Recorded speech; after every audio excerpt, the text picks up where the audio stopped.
Ladies and gentlemen, welcome DARPA's Cyber Grand Challenge Program Manager, Mike Walker. My name is Mike Walker. I'm the Program Manager of DARPA's Cyber Grand Challenge Program. January 13th, 2013, I came to work at DARPA with the mission of exploring revolutionary autonomy in the cyber domain. And the idea, very simply, was to bring a computer to play in the biggest hacking contest on planet Earth, DEF CON Capture the Flag, a contest pioneered and perfected at DEF CON for over 2 decades. It's going to be played right here tomorrow. In 2013, no computer existed that could have done such a thing. And today, these 7 exist.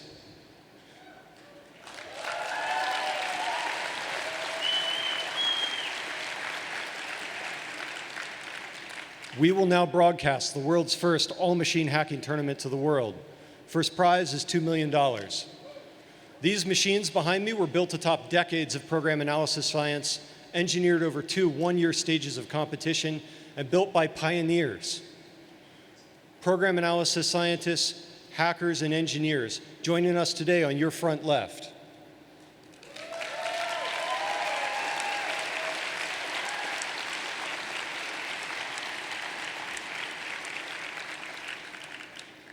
So tonight, these machines will play capture the flag against each other. Tomorrow, we hope the lessons learned will change the field of computer security. Our announcers will call today's capture the flag round by round. Thank you.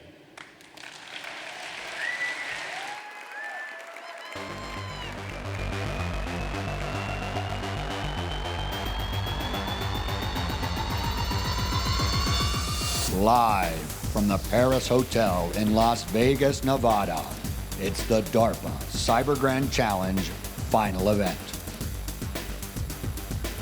And now, please welcome your cybercasters, Hakeem, Vizzy, and HJ.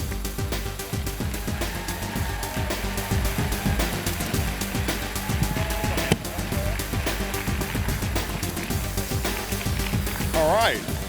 Welcome, everyone, to the first ever fully automated cybersecurity automated competition, the Cyber Grand Challenge. I'm your host, Hakeem Oluseyi, and if you know anything about me, then you know that I love doing serious science, I love sharing the information with everyone, and I love having a fun, great time while doing it. And I could not complete that mission without my co-hosts. So today, with me, I have 2 hacking experts to help guide us through the competition. Please welcome a former team leader of DEF CON's Capture the Flag, in Visigoth, known as Vizzy.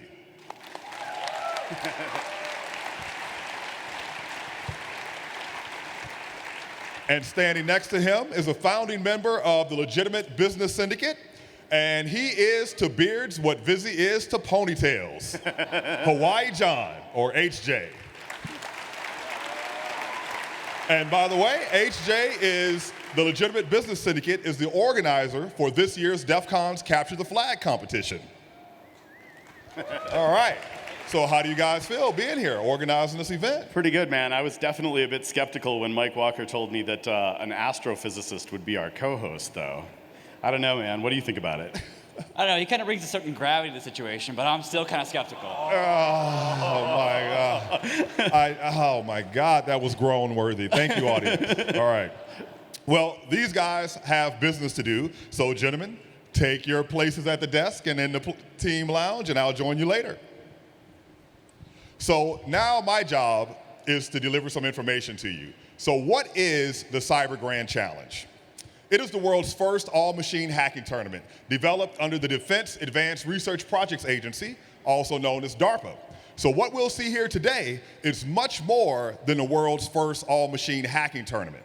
As Mike mentioned, the lessons learned could lead to a world where computer viruses, malware, and attacks are discovered in a matter of weeks, days, or even seconds.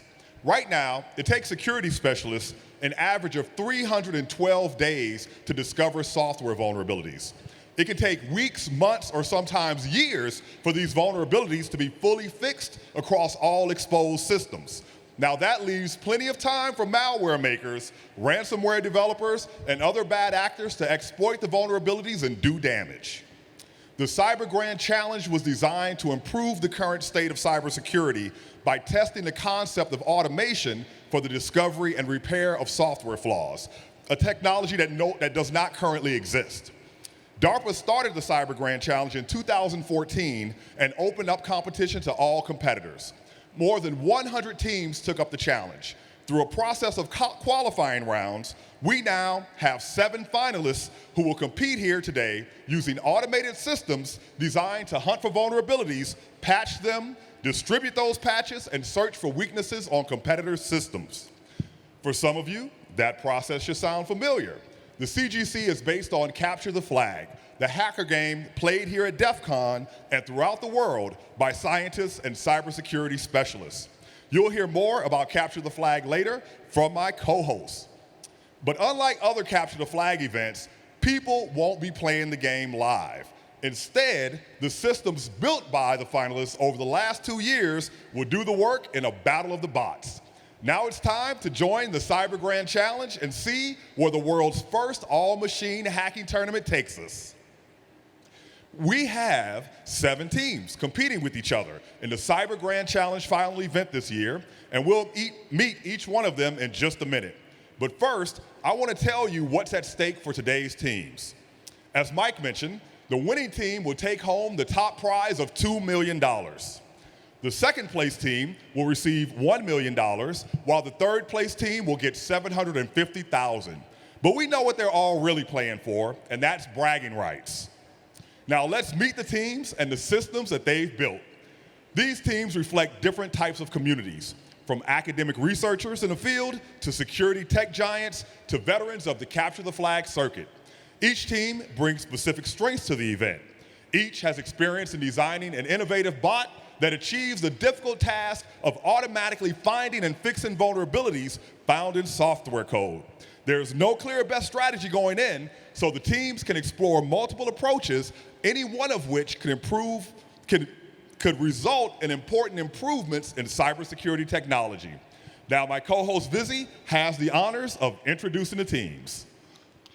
So it looks like as Hakeem is making his way over here and we get the teams ready to go, we've got each of the teams has their own systems, their own colors, and hacking out of the sky blue corner is a CRS that leads a powerful fleet of selective symbolic execution engines, binary instrumentation tools, and fuzzers on a historic quest to find cybersecurity for mankind. Galactica. Galactica, built by Code Jitsu, a team of researchers from the University of California at Berkeley, Syracuse University, and Cyberhaven in Lausanne, Switzerland.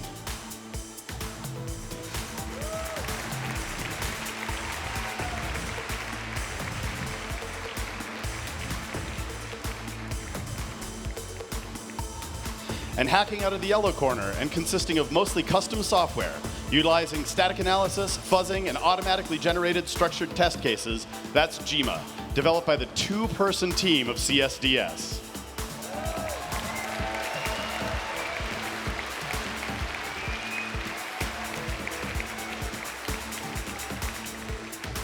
Hacking out of the red corner and employing aggressive gameplay and anti-analysis tactics, featuring a proprietary hypervisor-based vulnerability prover, PySysMU. Symbolic emulation, the GUR fuzzer, and custom static analysis is Rubius. Rubius is built by Deep Red, a team of specialized engineers from Raytheon.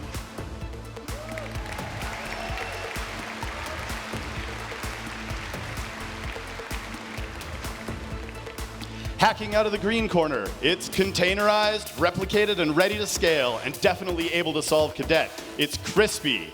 Crispy is built by the team Dissect.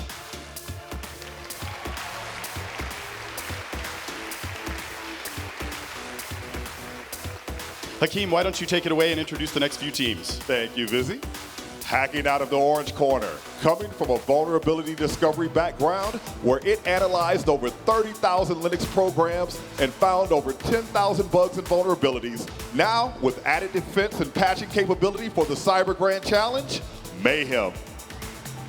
Mayhem was built by the team for All Secure, originating from Carnegie Mellon University. Hacking out of the purple corner, fueled by the angry binary analysis engine, entangled in mind-boggling hacks and held together by tears, duct tape, and bubblegum, and ready to make binaries dance, the mechanical fish.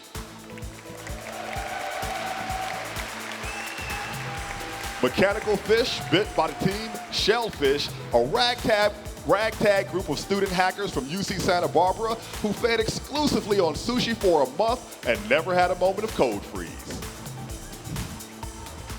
And hacking out of the Teal Corner, and built by a team of cyber specialists, it's a high-performance, scalable system that harnesses 2,400 cores to power 210 high-performance fuzzing pods capable of 1.8 million fuzzy knobs per second, feeding a dedicated bank of binary analyzers, patch generators, and binary rewriters to repair and protect challenged binaries.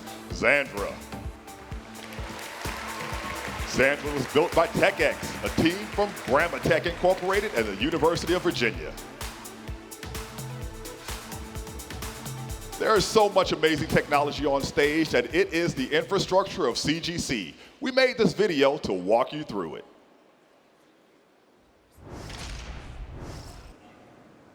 There's an enormous amount of computational power ready to be unleashed here at CGC.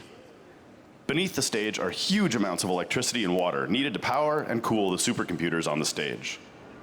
300 kilowatts of power. That's enough to power 1.5 city blocks. 180 tons of water flow through these pipes at a rate of 200 gallons per minute to keep the computers on the racks liquid-cooled at all times. The entire stage is air-gapped to protect the data and the systems. The air gap also validates that there's no other outside influence and no human interaction. Everything that happens inside the air gap is autonomous. Data flows through the air gap through an air gap robot that literally reads Blu-rays of burn data from inside the game.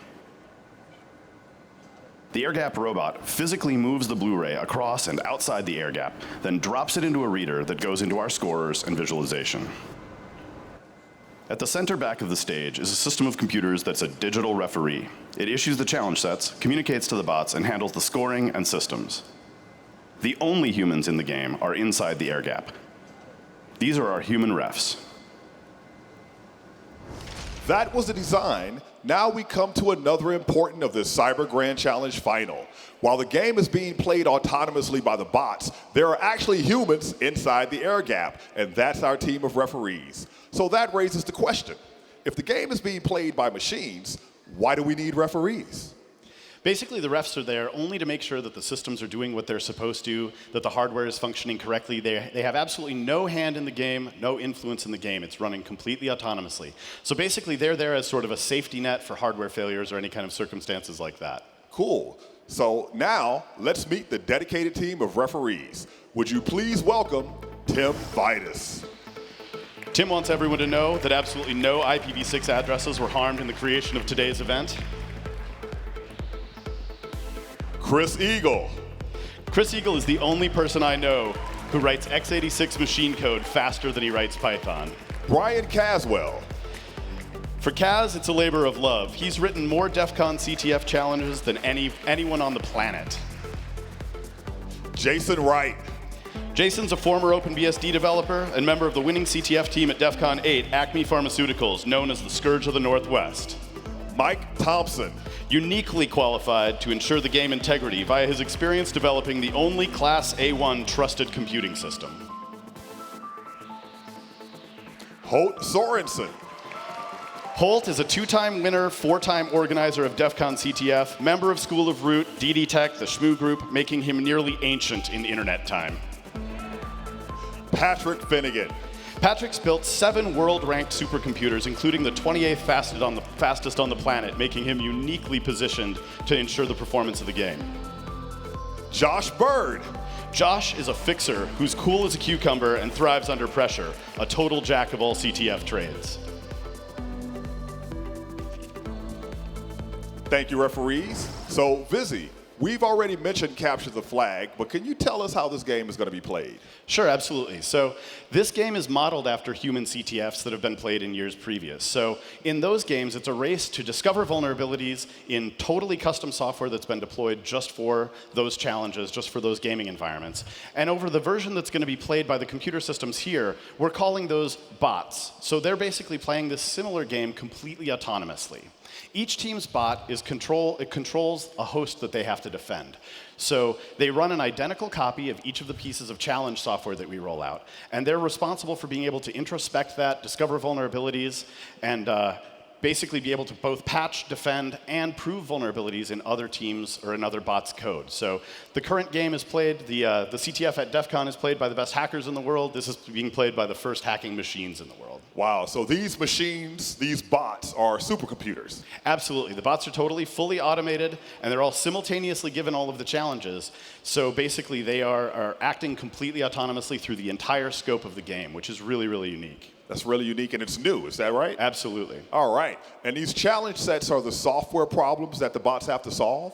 Yeah, so bots, not humans, are tackling the challenge sets, which are basically similarly to other CTFs. They're modeled after real-world services. So these are pieces of software that speak protocols like your mail server would or like a web server would. And they're basically modified services specifically for CGC. We're going to be rolling out 100 challenge sets, releasing every 5 minutes.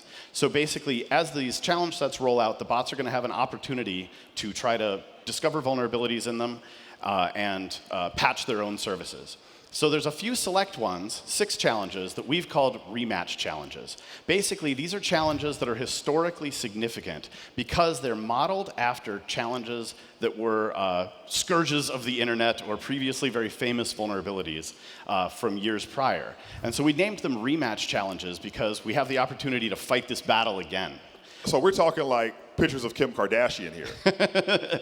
More like we're talking about things like the Slimer worm that took out the entire internet for a week back in the day and things like that. All right, so we're talking about some seriously breaking Absolutely, That's yeah. right. So we're super excited to see what the bots do with this because this is sort of the area where we get the opportunity to see what this technology would have done if it had existed back then.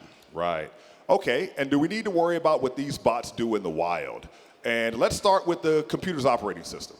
So the computer's operating system that's being run for the challenge binaries is an extremely secure platform.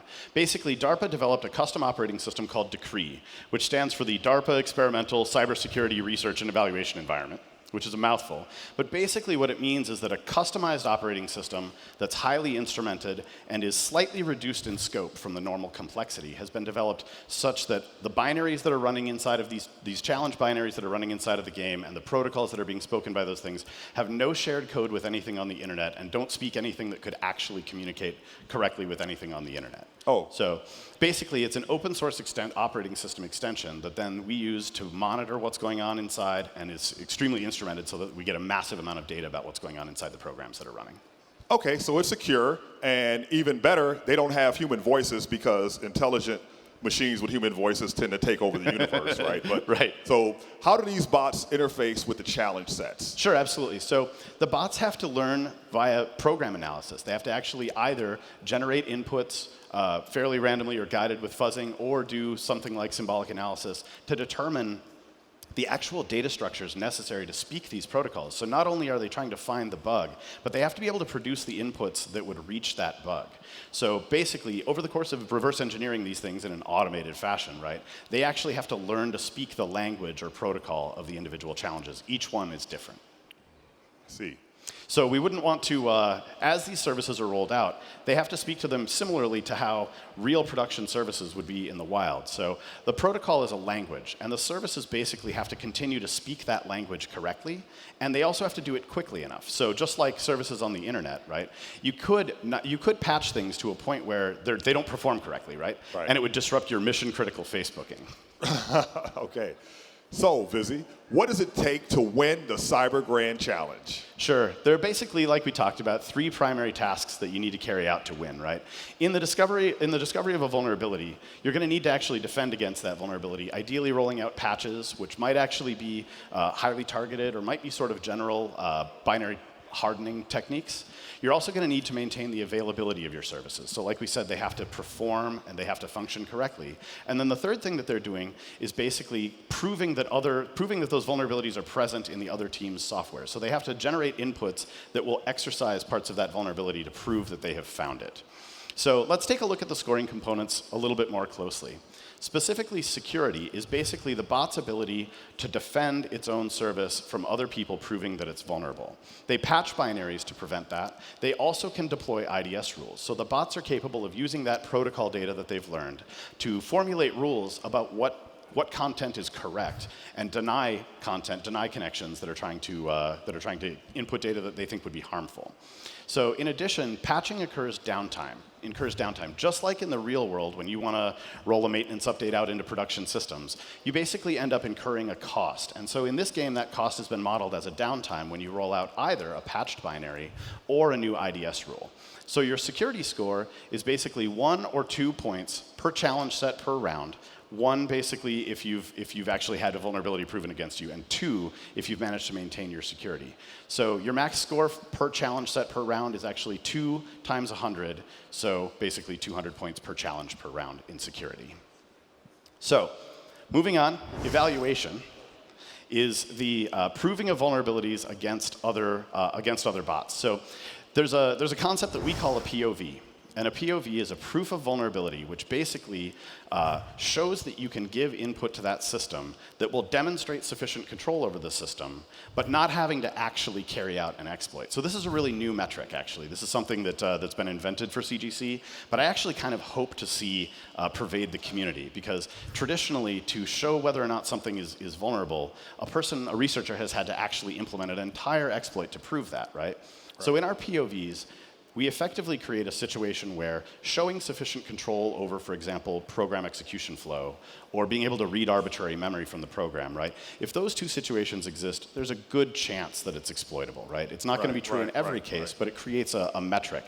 So in creating these POVs and throwing them, they can score between 1 and 2 points, again, per CS per round, which gets multiplied by 100, being 200 per. But that's a good distinction, because typically the average user is thinking about malware. They're thinking about something that has already taken advantage of a vulnerability. Yep, absolutely. And what they're doing here is that they're just proving the vulnerability. Right. They're identifying them. Exactly. And showing that they exist. Yep. And so we hope that this could become a metric, basically, for future contests and for the evaluation of software in general.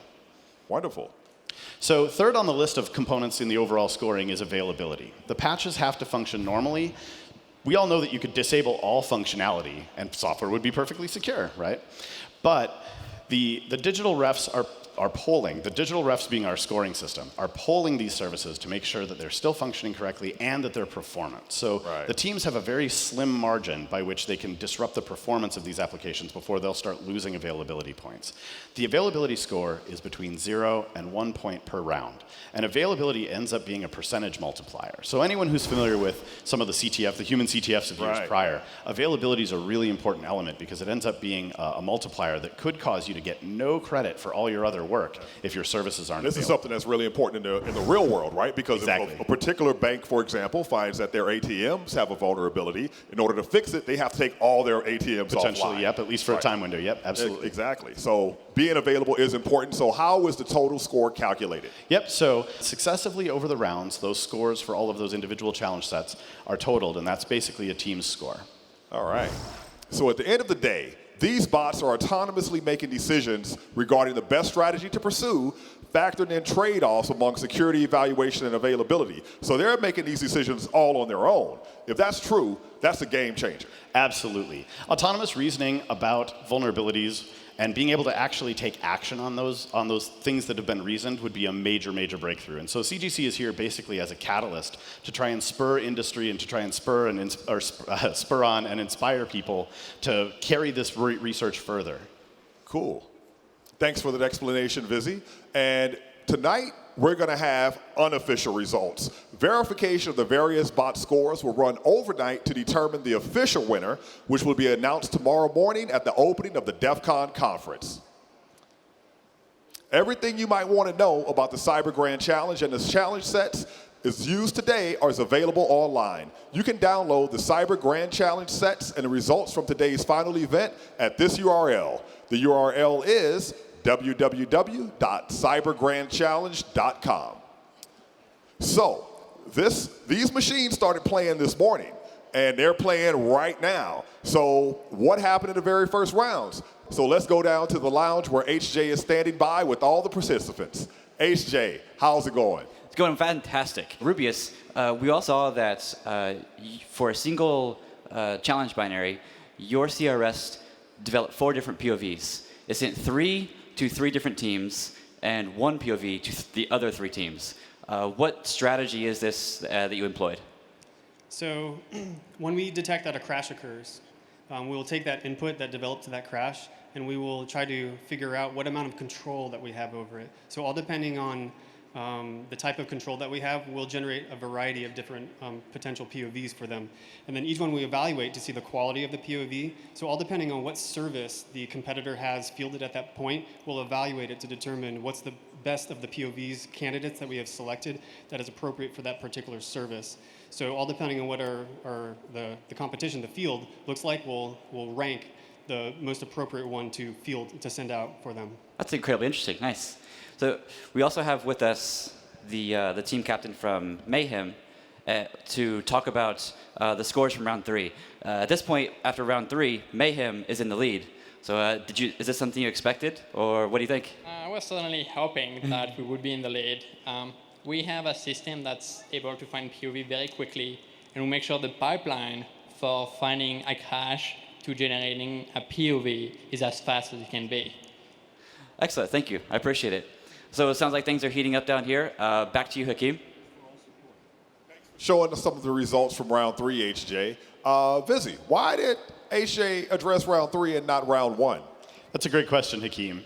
So basically, the first few rounds in the game end up representing a microcosm of what happens every time a challenge set is released. In round 0, the challenge set goes out, and the bots have the first opportunity to take a look at it, but haven't really had a chance to react to it yet. So then in round 1 is basically the first time that the bots can throw a POV. So they haven't even had the opportunity to patch yet, but if they have managed to reason about a vulnerability in that piece of software, they can exercise it in round 1 and successively in the second round after the release of each challenge set. So in round 2 is the first instance where the bots can patch, which they may choose or choose not to. But the CS will be down and unavailable for that round, which means that they also can't score, they can't prove against other systems. So then once round 3 comes around is the first time that we should see patched challenge sets come back up and become available again. So once the CS is available, they can score points for that round. Well, that sounds excellent. That sounds like the crowd liked it too. So I'm seeing some awesome visualizations right there next to you, Vizzy. So what's going on there? Yeah, so this is one of the custom visualizations that was developed for CGC called the Arena View. And this is a super, super data-dense view where we can basically see nearly everything that's going on inside of the scoring round. This super busy view that you can see here in front of us actually contains the real data-driven visualization for every one of the service polls, every one of the POVs being thrown, potentially every one of the POVs landing, right? So basically, in this viewpoint, we're going to end up breaking out a bunch of this for you guys to show you each of the elements of this particular viewpoint. Okay, so tell me what kind of challenges these bots are facing. Sure. So to really understand the challenges that are being faced by the bots, and specifically in the program analysis perspective, we kind of have to go back in time. In 1936, Alan Turing demonstrated a concept called the halting proof, which basically states that in a generalized, self-contained computer system, it's impossible to actually determine whether or not it's ever going to halt. Sounds fairly simple, but basically what that means to algorithms is that the state space is potentially infinite. Bots attempt to automate knowledge, and so they have to codify approximations to these solutions that are ultimately potentially infinite and potentially impossible. Wow. So it's really difficult to visualize infinity. So I imagine that's why we have these awesome new visualizations. In my field of astrophysics and data science, right, visualization of data is a field within itself. So what do we have here? So this is the actual full arena view that Void Alpha has developed. We can see this massive number of, this massive amount of iconography. We can see this, all the service polls in effect. So basically, in the arena view, it illustrates everything that's happening inside of a given round. Okay. So if we move on, we can get a viewpoint that shows just one scorecard from one team. And as you'll see, the bots actually have colors and iconography for each of them. And those colors will remain consistent throughout the entirety of the visualizations. So anytime you see that color, it will be associated with that bot. So here we can see one scorecard broken out. Every one of these little hex tiles that you can see here, these little hexagons, represents one of those challenge sets, one of those binaries. So basically the gist of it is we can see the state of each of those things through the little hexes that are on each bot's scorecard. For example, here we can see that this one is down that cycle for patching, or that this one has been successfully proven a vulnerability against by the yellow team. So if we break down these individual hexes a little further, we can see actually the three components from the scoring system that we talked about before. Security, availability, and evaluation are each represented for each of those hex tiles, right? So this very, very data-dense view starts to occur where if they've maintained security for that challenge set per round, we'll see this sort of flag border thing occur, and if it's been successfully proven as vulnerable by one of the other bots, we'll see that white border go away. Similarly, availability, if the tile has this healthy sort of sphere in the center, that means that it's running and available and online. And basically, as it either ceases to perform correctly or ceases to function correctly, we'll see that shrink down sort of toward this smaller black hex. And then one more is basically this evaluation. So this sort of little pie slice basically represents what we're going to see as a team successfully proves vulnerabilities against all the other teams. They'll take that little section of the pie that's the color from that team's bot. So we're seeing a lot happen in this visualization that we have here. So how am I supposed to understand all this? I'm not a coder like you, man. So how do I see what's happening inside the code? So we have one more set of iconography to go through for the arena view, but the gist of it is you'll see these little service pole guys, as well as the proof of vulnerabilities being attempted, flying in from the scoring system that's at the center. So as those are going in, basically the service poles will stay green if they're actually successfully functioning, and if you see them turn red right as they're reaching those individual challenge sets, we'll see them, we'll be basically registering that service is down. Okay. So we can also see POVs being thrown, but we'll talk a little bit more about that later. All right, so we get to see from this view who's owning who, or as you nerds like to say, who's pawning who, or something like that, yep. Right? Yeah. Yep. The rematches are special gold hexes that we'll see. So these tiles are basically representative of those challenge sets that represent those historically relevant vulnerabilities that have been being discussed so far. So the patching, we have a way of visualizing when it happens, and we have a way of looking at when it works well. So what does a bad patch look like? Absolutely. So one of the things that we've developed for this particular, entirely just for CGC, is a view that we like to call the trace view or the filament view. And the filament view basically allows us to abstract upward and take a look at a larger scope of what's going on inside of the executable at the time. So the gist of the hex view, or the gist of the trace view, is that the individual sections of code flow are actually projected over a Hilbert curve, which maintains spatial relevance. So we see code flow actually progress through the areas of memory, and if something is a section of code that's far away or is close by, it'll end up being close by or far away. So as execution continues through time, we can see basically some of these icons occur and some of these structures develop that'll actually show us things like state machines and state machine parsers. And we'll also see things like loops occurring. So little sections like this where we'll see tight little sections of code that look very repetitive are actually oftentimes processing loops or I/O loops. Additionally, along the trace as it executes, we get to see the individual icons that represent the syscalls that we've spoken about being present in the decree platform. So the 6 or so syscalls that are available in the decree platform will each be indicated along the trace view or along the filament view as it executes. So if we wanted to take a look at some of those syscalls that are available, basically we have transmit and receive from the network side of things. There's also a randomness or entropy. And then we'll also see things like program termination when we've got the program terminating correctly here. All right. Well, thank you, Vizzy. Yep. So now that everyone here at home, now everyone here in the audience, and everyone who's watching on the internet have had some insight into how the CGC works, let's take a look at a conversation that happened today between HJ and team members right after the competition started. If anything goes wrong during our testing, right, we can go and fix it and whatnot, but everything might fall apart here. Let's hope not. What type of fuzzing stuff did you use? Is it informed fuzzing? Is it generic dumb fuzzing? It's pretty much a black box. We'd be happy to be this historical moment. I think this is, a bright point in the new future that we should have. We should have fully autonomous systems that are there to protect our software. The file size was never an issue for us. It's more the memory. It's the memory. Nervous anticipation? I doubt it. I'm going to get a good night's sleep one of these days. So you can see the first few letters are CRS, of course. I see the blue lights blinking. And doing some I/O. It's doing work. Yesterday morning, it was like something didn't work, and we were like working really busy to solve the issue. Now it seems to be working, at least. We use a common language, the hacker's first choice, Python. It's really sweet. Yeah, very impressive. I mean, I didn't know you could make like Server X look this good. Also we have an affinity for bacon, so we made sure that Crispy could make bacon. It's intimidating. I'm also very thrilled to be in this exciting moment. I feel like we are in the future. I saw the picture yesterday. You put a post on Twitter. Was it you that was upside down in your chair? Yeah. There's a lot of really exciting game strategy, the game dynamics that we could learn during round time. I hope we don't crash and burn. I just want to play. That was a great video. Now, we've heard how the bots play defense. Vizzy, how do they play offense? So this concept that we've been talking about with the POV, the bots have to actually generate the traffic that's necessary to exercise those bugs. So as they demonstrate those vulnerabilities, they'll be able to score points, and as long as their services are available, they'll be able to throw an attempt to prove a vulnerability. Each POV can be thrown up to 10 times per round. So for example, Rubius has thrown a successful POV versus one of the challenge sets called Thermal Controller. So what we're seeing here is definitely the round output for round 3.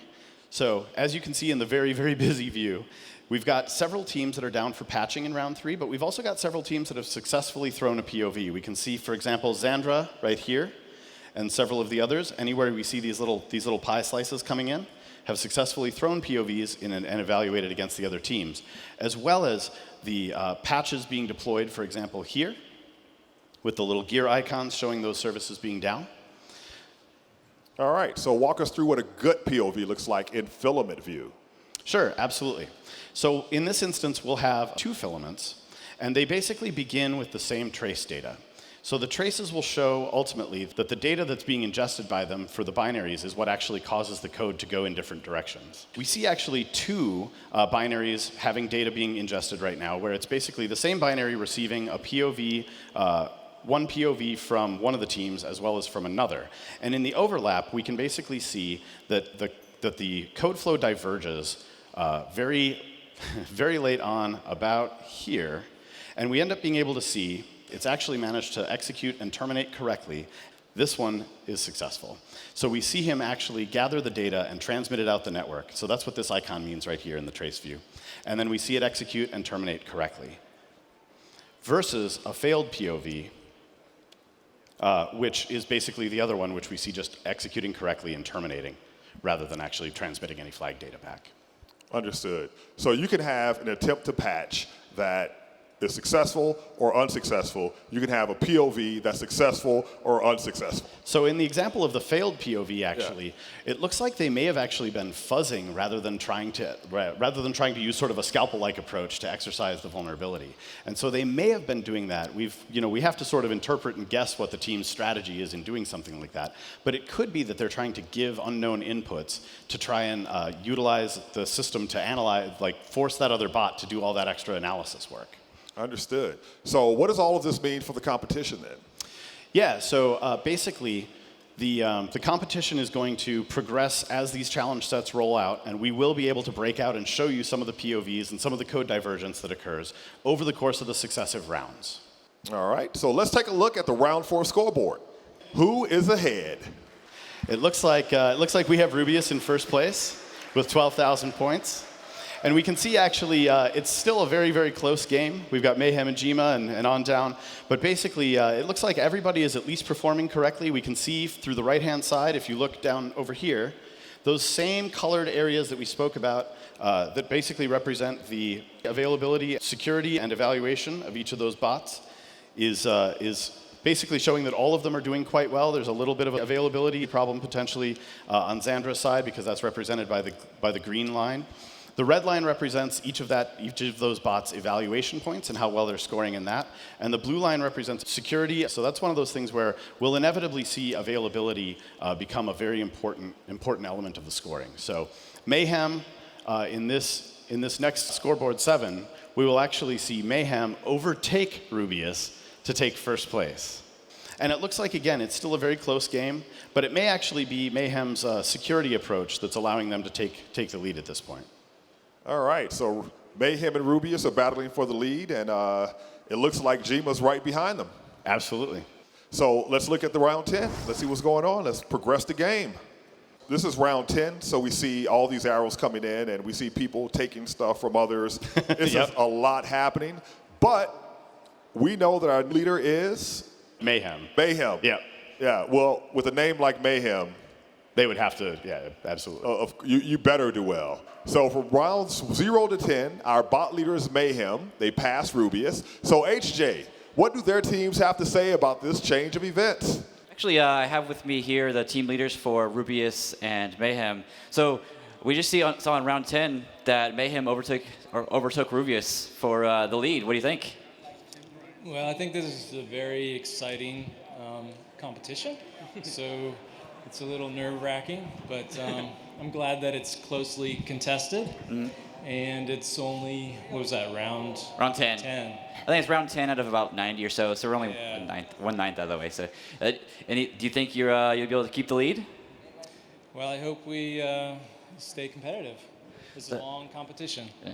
So, what do you think about the current switching back and forth between first and second? Did you expect like a close call for the lead? Yeah, we expected to have great competition, and we do.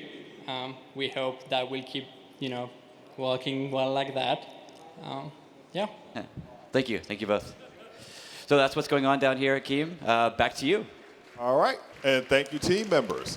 I'd like to introduce everyone to a special part of the Cyber Grand Challenge that we talked about a little earlier, and these are our rematch challenges. We've created challenge binaries inspired by real-world vulnerabilities that have shaped the history of the internet and how cybersecurity has evolved along with the internet. Our team's bots are starting with no knowledge of the custom vulnerability protocols we've devised, and their challenge is to find, patch, and prove them.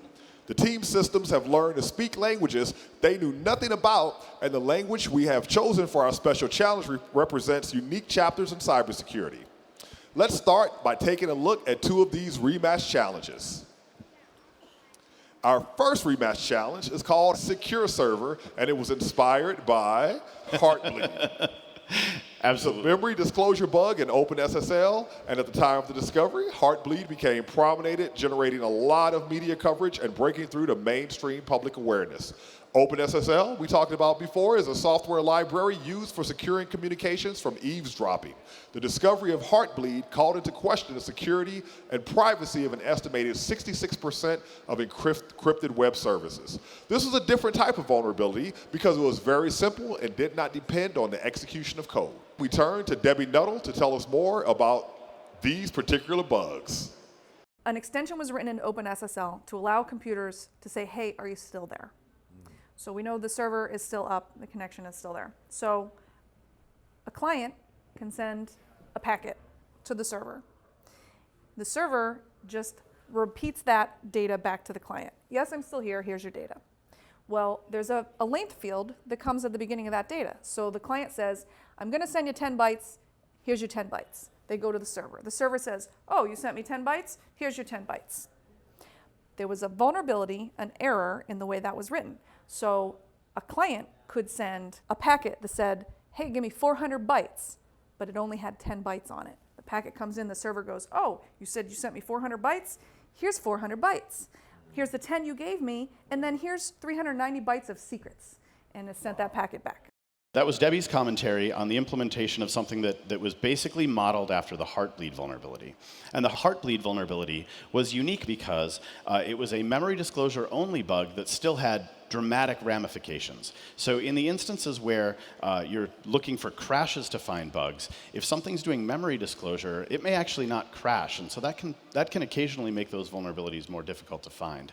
But in this instance, it had such a significant impact because that memory disclosure, that additional data that you could request from the system, like she mentioned in the video, was actually disclosing key material and sensitive data that made it so that you could actually take advantage of it without having to gain arbitrary execution on the platform. And this is one that was so recent that we all had recent memory of it. Yeah, absolutely. Recent memory of it, we may have been impacted. So what are the real world implications of the rematch results? So being able to actually patch this would mean that those systems would be able to get that patch deployed very quickly. And the OpenSSL library specifically is embedded in so many pieces of software. So many embedded platforms, embedded Linux and things like that are running OpenSSL, even inside of IoT, Internet of Things, and all the hype that we hear about. But this one really actually is that pervasive. Our second rematch challenge is called the Address Resolution Service, which was inspired by a software flaw that led to the SQL Slammer worm. SQL Slammer exploited a buffer overflow in Microsoft SQL Server in January 2003, spreading so rapidly that it infected 75,000 machines within 10 minutes. SQL Slammer hit the internet when the web had already become a part of daily life. And what's really interesting about this one is that the cure, or patch, had been released 6 months earlier. But so few patches had been installed that most everyone was still vulnerable. Now let's hear what Debbie Nuttall, author of the Rematch Challenges, has to say about Address Resolution Service. 2003, the SQL Slammer came out. SQL Slammer was a single packet that ground the internet to a halt in 10 minutes. There were servers, they're running Microsoft SQL Server. This one packet could come in and cause the server to send out packets to all the other servers. So we had this flood of packets bouncing around the internet so fast, it actually overwhelmed routers and critical infrastructure of the internet. And those systems ground to a halt and shut down. I like the SQL Slammer bug for a couple of reasons. For one, it was just so devastating, so rapidly devastating. One of the reasons why we need this CRS technology coming out of CGC is that once an attack comes out in the real world, we need to be able to respond in computer time. We don't have time for a human to analyze it. We need computers that can do this just as quickly. So 10 minutes. Can the CRSs find and patch this bug in less than 10 minutes? What are some of the stories around these real-world vulnerabilities? Absolutely. So Slammer, I think anybody that was involved in information technology back then remembers. It was so virulent because, like Deb mentioned, it was a single UDP packet, basically allowing it to spray and not even really have to form actual connections to the systems as it spread. So basically, it was a really bad week for sysadmins or anybody involved in information security. And so as we roll out these special challenge binaries, they come into the game, and then they exit the game at a certain point. So if they don't get them, they don't get them. Yep, and that's definitely true. So each of the challenge sets is in the game for only a set amount of time, and we will see hopefully some of them manage to POV and squeak it in even at the last couple of rounds. All right. Our next rematch challenge is called File Explorer and is modeled on a flaw commonly known as the link LNK bug. The link bug is a shortcut icon vulnerability that allows an attacker to execute a malicious file by specifying its location, and it can be activated quite easily by users. Microsoft patched that vulnerability in August 2010, but in January 2015, a researcher discovered that even patch systems were still vulnerable to the same attack. So the vulnerability that I chose to recreate for this CGC challenge was that bug that allowed a USB drive to be plugged into a Windows machine and execute code without any human interaction. You plugged it in. Now, as soon as the window opened to show you the contents of the drive, you didn't have to double click on anything. You didn't have to run anything. You didn't have to do anything at all. The vulnerability was triggered and the malicious code was run. As long as Windows accessed that drive, the malicious code could run, a backdoor could be installed that could hide any additional files that they wanted to. So the other thing that's really interesting about this bug, Microsoft patched it so that everybody's USB drives were secure. So we thought. In 2015, a security researcher was analyzing this and found out that the original patch from Microsoft was not fully effective. There was a workaround. So the original vulnerability could still be accessed. So with the recreation of the original link bug, the challenge that we've created includes that first patch from Microsoft. So what's interesting about that vulnerability to me is that hundreds, if not more, security researchers looked at this. They looked at this vulnerability. There are papers out there about it. They looked at the patch, they analyzed it, and they still didn't see that it was still vulnerable. So what I want to see when I've recreated this patch version of this bug, I want to see, can the computers do better than humans did on that challenge? So this is one of those instances of possibly developer-implemented functionality that they thought was a good idea but didn't necessarily think through all the security ramifications. And one of the really interesting elements about this is that it was patched but not actually totally correctly patched. So in addition to these machines having to generate patches, we're also seeing sort of the previous evidence of that process being difficult even for humans. And so one of the fascinating elements about this is that with such attention being paid to that, hundreds of sets of eyes of security researchers and security professionals and developers were on that bug and didn't see it happen, and it took 5 full years before it was revealed again. So Vizzy, how did the teams do versus address resolution service? Maybe you can help me there. So the address resolution service was basically the vulnerability that was modeled after the SQL Slammer like we were talking about. And we definitely saw some of the bots discover this vulnerability and actually begin trying to prove that vulnerability against other teams or other bots very, very early on. So this represents a true success to what we have going on here, because in that 5-minute window that Deb mentioned that she was hoping for, that actually managed to be proven and patched by several of the teams in the very next round. So that means that in a 5-minute window, a totally previously never seen before challenge binary was researched and evaluated and found vulnerable and patched by a completely autonomous system. Okay, so people in your community, do they think this kind of thing is even possible? Yes. All right. It's a big deal. All right. So before this, did people in your community think that this was even possible, or did people claim it was possible, but they didn't? Sure. There's been like a really wide variety of opinions on the matter, but basically, if we were to talk about something like this going on 15 years ago, it would have been borderline science fiction. Right. Now, I did not know about how fast these vulnerabilities could be exploited, and what I heard was a shock to me. So is it even possible for humans to be able to respond so quickly? Oh, absolutely not. Normally, basically, that process is a manual reverse engineering process that involves sometimes weeks of development cycle and releasing those binaries and things like that. These machines were actually capable of finding that vulnerability and exercising it in remote software in less time than it would basically have taken a reverse engineer to open it in IDA. Wow. So we are seeing the beginning of a technology revolution. And it looks like we've got additional information. It looks like Xandra and Rubius threw POVs in the first 5 minutes against the SQL Slammer bug. So we have an example. Yeah, congratulations, guys.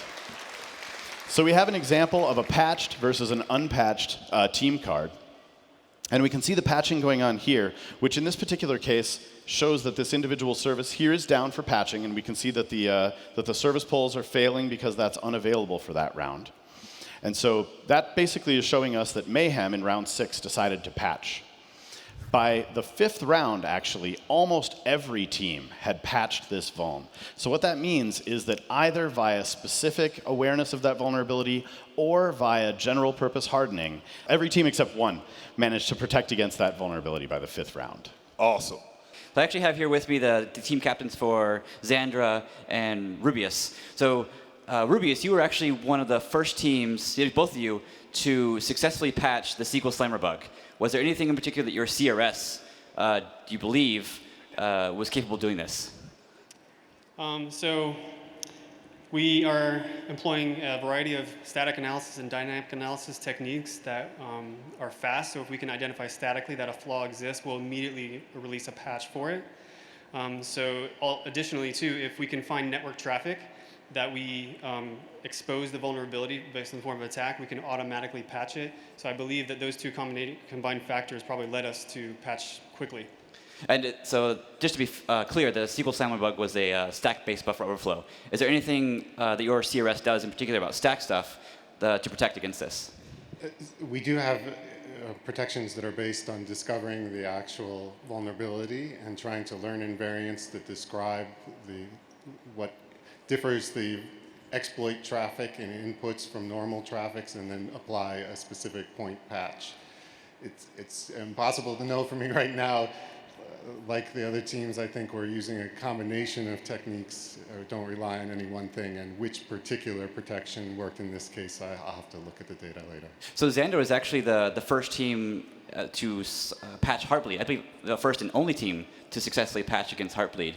Any idea what may have caused that? I would guess that that's the point patch in this case. I see. Where we had to discover we discovered the signature, the invariant, the property, the mathematical formula that described what was causing the exploit, what separated the malicious inputs from the good inputs, and how it was affecting the program differently. Excellent, thank you. Let's return to our next special rematch challenge, and we have CGC RPC, a recreation of the vulnerability MS-08067, which sounds a lot like the name of a galaxy. This vulnerability allowed remote code execution on Microsoft servers if an affected system received a remote procedure call, which is a request to run a function on a remote system.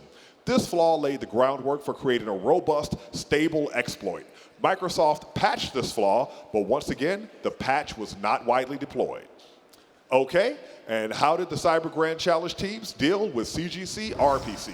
So we don't have any data yet on which ones of them have managed to successfully POV against it, but this is particularly an interesting challenge because it sort of strikes a balance between in sort of the middle range of the level of difficulty of some of the challenges, right? This vulnerability in the wild produced a very stable exploit that allowed remote execution to be gained over Microsoft RPC servers. In the implementation that we have in our game, it followed along with that bug, which had a stack cookie still in place, and so a normal stack-based buffer overflow wouldn't have actually functioned correctly. But if anyone remembers MS-08067, which is kind of one of the poster children of remotely exploitable vulnerabilities that we talk about all the time, it turns out that the vulnerability actually existed because that stack-based buffer was handed into an inner function which didn't actually have a buffer allocation of its own.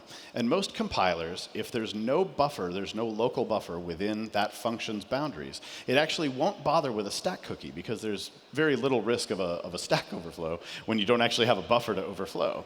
So the interesting thing about this bug was the vulnerability actually existed in an instance where the software could be tricked into writing data prior to the beginning of the buffer. And that was actually within the local stack space of that inner function. And so we ended up with an unprotected function having its stack smashed and having the instruction pointer overwritten as a result of a bug that caused data to be written before the beginning of the buffer. So this is sort of a different case than the normal standard vanilla stack-based buffer overflow that you would see. So Vizzy, which bot did well? Do we have the data yet? So basically, we only saw one bot successfully POV File Explorer, and that's Mayhem. So again, congratulations, guys. So that POV basically means that they were the only one to solve this slightly more complex style problem. And additionally, it would mean that they would be the only one probably deploying any scalpel-like patches. There may have been other bots that deployed general-purpose patches that may have actually mitigated the risk, but they would be the only one probably with sufficient knowledge of the vulnerabilities workings to deploy a scalpel-like patch. Okay, so can you review for us, if you have the memory to do so, which of these rematch challenges have we talked about so far? Sure. So we've talked about, just now we talked about CGC RPC, which basically goes over MS-08067. Yep. And we've spoken through one of the challenges that was basically modeled after Heartbleed, which we called Secure Server. Right. We also had the Address Resolution Service, which was modeled after the SQL Slammer, all the way through to being a very simple stack-based buffer overflow. And I think that's it. So all right, that's a great recap. Thank you, sir. So let's go to HJ. Hello, I have with me Giovanni Vigna from Shellfish. And I'd like to ask you about just stack canaries in particular, given this challenge had, the MS-08067 had them, as well as many of the other challenges. Does your CRS have any ability to reason over these stack cookies in generating your POVs? We definitely leverage star cookies for protection, and we always try to find ways in which we can overflow part of the stack that are not stack cookie. Could be code pointers or other things that are not necessarily protected by these protection mechanisms. One thing I remember in our conversations is, speaking of reasoning and generating POVs, is that I was told that one of your POVs had 64,000 lines of code. Is that true? Yeah, because of course we try to embed into the POV sometimes code that tries to verify pretty complex path conditions using verifiers, and therefore they can be really big. That's right. Your POVs actually would embed constraint solvers. Correct. Any in particular, something like STP or Z3? We use a simple one that right now I'm blanking on the name. Bulector. Oh, thank you. I mean, Z3 is what we use in our basic reasoning system, but this is it's smaller, and so we can embed it in our POV, so it can reason about these conditions when the attack is performed. Interesting. So this reasoning is it's like generating algorithmic expressions from code flow, right? Exactly, because sometimes you have to be able to interact with a binary, so you have to do some challenge response, and therefore you cannot have a POV that is predetermined. You have actually to be able to see what comes back during the sort of execution of the attack and reason about that and find what the next step is in order to get to the vulnerability. Well, thank you for your insights. I appreciate it. And back to you, Hakeem. Thank you, HJ. It's interesting to hear from the teams and how well their bots are performing. All right, and thank you to the teams. Okay, to everyone watching, just as a reminder, you can download the Cyber Grand Challenge sets and the results from today's final event at this URL, www.cybergrandchallenge.com. Now let's go back to HJ because I have to find out, were the teams prepared to deal with these real-world rematch CSs, and how excited are they to find out how they perform versus these well-known vulnerabilities? Well, I have with me the team captain of Shellfish, and I'm going to ask him that question, plus a question that's near and dear to my heart. So how do you feel actually about the current performance and as well as the revelation of these real-world problems? So we were actually pretty surprised, which we shouldn't have been if you know, we took some time to think about it. But we were a bunch of students, so we went in all crazy. So I think it's really cool to see real-world problems in this, especially on the Decree OS platform, right? Because a lot of the simplifications that were made to Decree to make it feasible for modern automated analysis might have maybe taken away some of the realism. And this shows that it didn't, right? It shows that Decree is really a faithful representation of security issues in the community. And that analyzing on Decree is very applicable to the real world. Another thing that's near and dear to my heart is open source software. And your team has open sourced your analysis framework, Anger, which I'm a huge fan of. I actually, during the DEF CON quals, I created a challenge called a Mad HJ that was designed so that people would solve it with Anger. So thank you for that. And do you intend to continue open sourcing your technology? Oh, absolutely. Me personally and the entire lab and all of Shellfish, we are super passionate about open sourcing our tools and contributing back to the community. So I can say that our CRS will be open sourced, right as Anger is, including all of our build-ups on top of Anger, and we have a lot of code that we're very excited to share with you. And for the next CGC, we expect all of you guys to be playing against us or with us. Very nice, thank you, I appreciate it. And again, that's a fantastic thing that they're doing to open source this technology to expand the capabilities of our community. And back to you, Hakeem. Thank you so much, HJ, and thank you to our teams. All right, so that's very cool about how the teams did against the rematches. So let's go back and see how the teams are doing in the competition. One of the things that we've been seeing going on, and we were, again, hoping to see, we've seen Rubius throwing against absolutely everyone for anything that they come across. Their bot is proving very, very aggressive. And this is one of the interesting things that we were hoping to see because we were thinking that these bots would develop this almost sort of personality, where where maybe the teams that are traditionally familiar with CTF would be reticent to patch because there's oftentimes been teams whose downfall has been too aggressive of a patching strategy, or teams who's encoded in the bots very aggressive POV throwing behavior. So in this last couple of rounds, we've actually managed to see Rubius throw against absolutely everyone and score in one of the challenge sets on every team.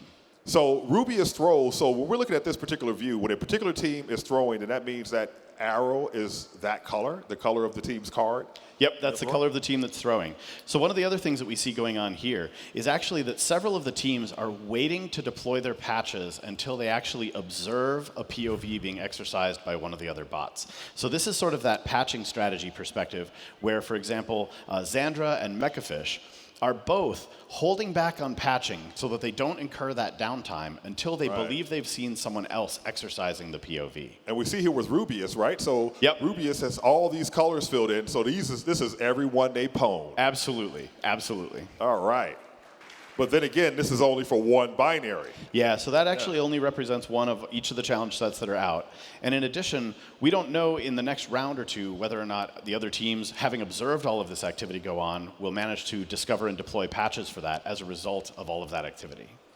So is that how the game is played in DEF CON? Are you guys simultaneously going after? Oh yeah, absolutely. In a human CTF, there's almost always dedicated people, dedicated Packet Ninja people out there on Wireshark, watching everything that's going on, trying to determine when they're getting owned as well, and then turning that around and actually throwing it back at the other teams. Yeah. So what about dirty tricks? So if you deploy a patch that and other teams can use your patch. Sure, absolutely. You can use that against them. That's actually one of the behaviors that we're watching for and we hope to see is the instance where a patch gets deployed by a team and one of the other team's reasoning systems decides that that patch is sufficiently good or good enough to deploy themselves, where basically they get to stand on the shoulders of one of the other team's disclosures, sort of how patching would work in the real world. So I wonder what the calculation there is, because we talked about game theory. Absolutely. So this sounds like more of an unpredictable behavior that maybe a human might be better at. Right. I would have to imagine that any of the teams that was going to try to deploy one of the other team's binaries as a patched binary of their own would have to have an enormous amount of faith in their symbolic analysis such that they could determine that they believed that the only thing that it changed was really to patch that one vulnerability. Because in general, if there were too many code changes or if it was a general purpose hardening technique that was sort of sprinkled out throughout all kinds of functions, adding stack randomness or stack cookies and things like that, it probably wouldn't be able to successfully determine the exact nature of the change. And then I would imagine that the bots would be very reticent to redeploy those same binaries. All right. So let's go back down to HJ. I have with me Tim Bryant from Rubius. So we actually were hearing just about some dirty tricks or evasion techniques. Does Rubius employ any of these style of gameplay things? It tries to make things difficult. It does, yeah. Are there any specifics that you could go into? Sure. I mean, you could probably take one of our binaries and try to open it up in a typical analysis tool, and it may or may not work.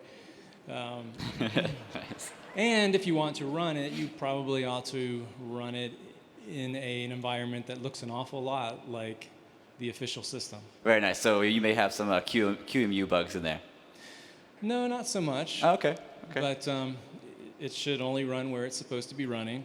Nice. I like that. Yeah. So we also saw you on the scorecard showing that you guys were pwning everybody. That's actually fantastic work. What do you think about that? Well, it was a very beautiful image. I imagine for you. I'd love to see a lot more of those. That was one challenge, but that's a pretty fantastic result. We'll take it.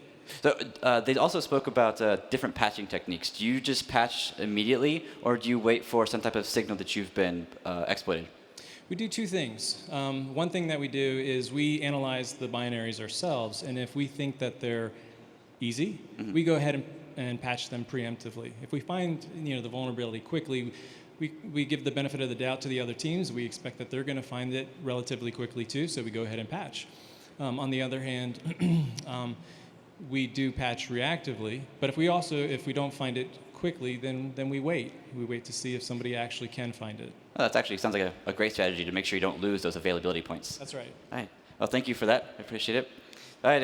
It's great stuff down here, Keem, and back to you. So we talked about strategy when it comes to patching, but Vizzy, there's strategy involved with discovering vulnerabilities. So what kind of approaches might teams take to discover these vulnerabilities? Sure, absolutely. So it's really impossible to predict what the team's bots are going to be doing for sure, because there's always the possibility that they would have developed an entirely new technique or a new strategy for this game.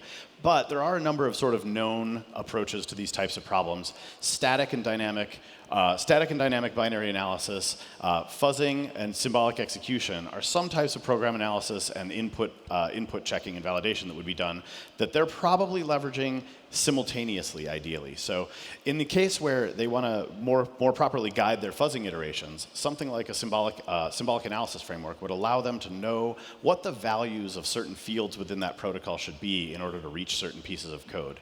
Shellfish, for example, having written their Anger framework that we've spoken about a couple of times, I would imagine is probably using a hybrid approach. Okay, so we have some code up here that we're looking at. So actually, this kind of goes back to a little bit of the dirty tricks that we were talking about, and so we're going to speculate a little bit about what was going on with some of Rubius's logic. But the gist of it is, we see here this CPU ID instruction, might be part of what he was mentioning, as you'd probably really want to be running the binary inside of the environment that was actually decree. So it looks like they're doing a little bit of patching that introduces code divergence to try and split the logic when it's running on the real decree platform versus when it might be running in an emulator or some kind of other sandbox being deployed by one of the teams to do instrumentation. And the interesting part is not just that they decided to try and do this so that they could change the way that execution works, but what they decided to try and do.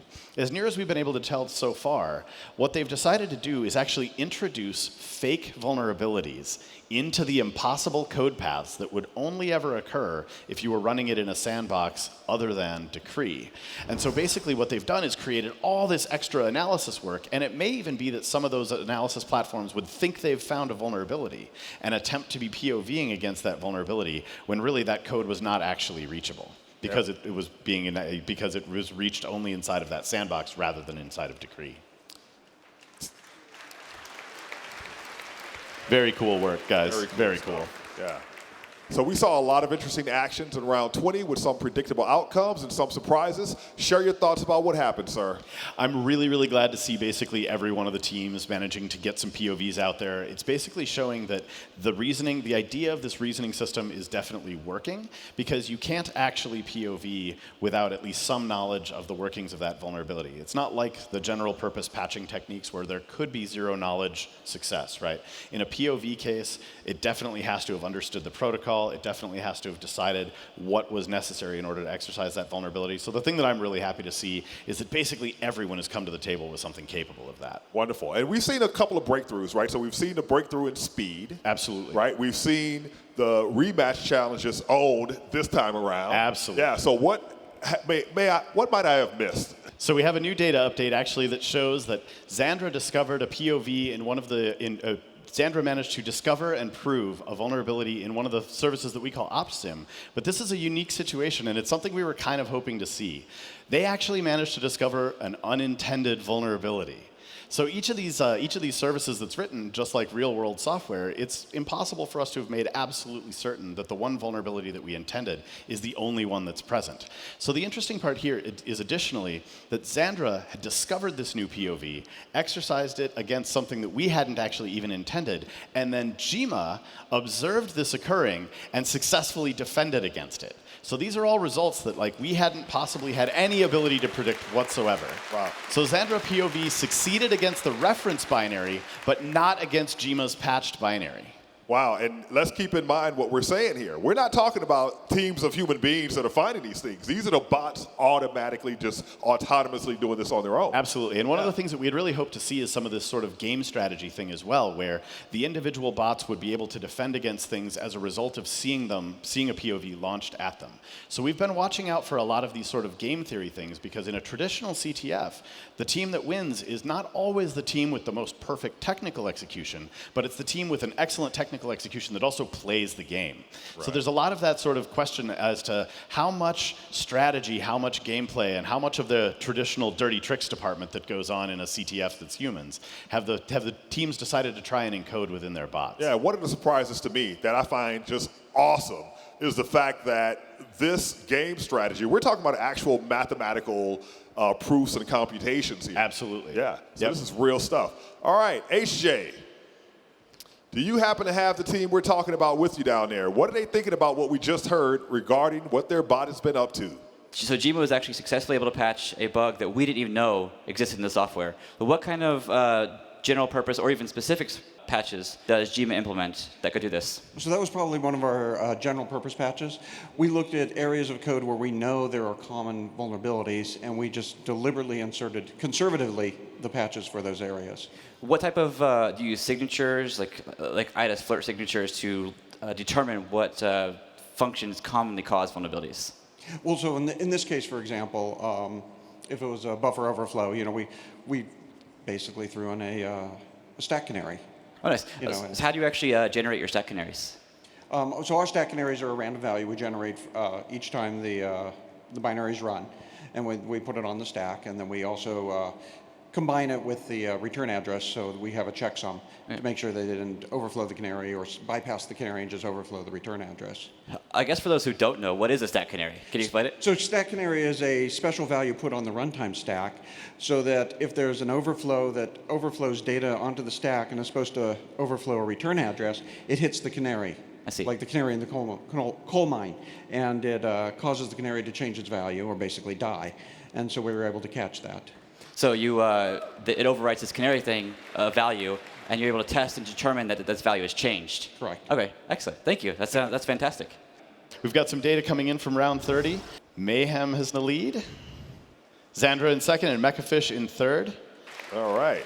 So, but this is definitely still a game where anybody could win, but there's definitely a lead going on here. But most of the game is still yet to unfold. Oh, absolutely. Round 30 means we're still pretty early on in the game.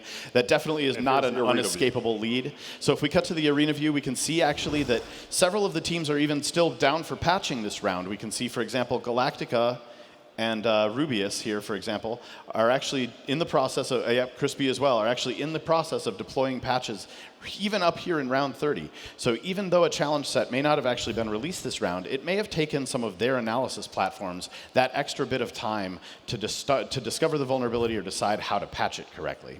Yeah, what's interesting is that some of these patches, from card to card, it's not the same patch being deployed. So some may have patched earlier, some are patching now. Absolutely, yeah, exactly. And so the other thing that we can see here too is that several of the teams that are the teams that we're recognizing as being in the lead are still successfully carrying out POVs. So Mechafish, for example, for this challenge, is successfully POVing against several of the other teams. And we don't see any of them actually running patched binaries yet in this view, so we can't know whether or not, in this instance, it looks like they're managing to POV against something that no one else has actually patched or modified just yet. All right, so why is the leading team in the lead? That's actually a really good question. I think that basically this probably will show that a lot of it boils down to availability, but a lot of it also boils down to the evaluation scores. I think most of the teams that are rolling out patches, ooh, there we go. We're seeing actually some of the patches not actually maintaining availability. Galactica and Jima. Looks like they have patched binaries or services that have become unavailable over the course of this round. So as we mentioned earlier, in that one view where we'll see the center shrink to that small black portion, we'll see basically that as a result of either one of two things. If they deploy a patch and that patch doesn't still maintain the functionality of the software and still do what it was intended to do, it'll shrink like that. But it'll also incrementally shrink like that if it doesn't respond quickly enough. And so for some of those general purpose patching techniques, there could be instances where that incurs a very significant performance hit.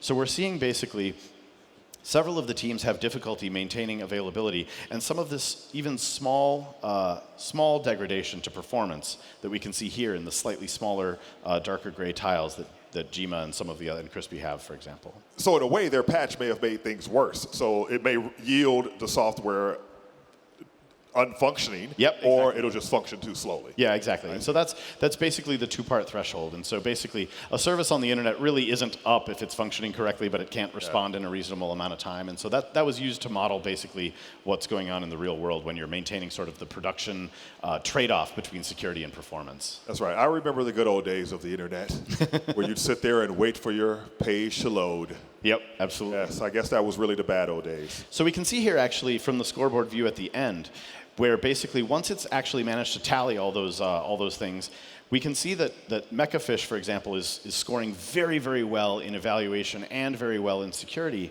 which means they're getting all their points for each of those rounds. Whereas Mayhem, for example, right now, though they're in the lead, they're doing very well in evaluation and availability. But they might be taking a bit of a hit from security, so we'll see if that impacts their ability to maintain that lead that they have, or if other people manage to creep up behind them because of that.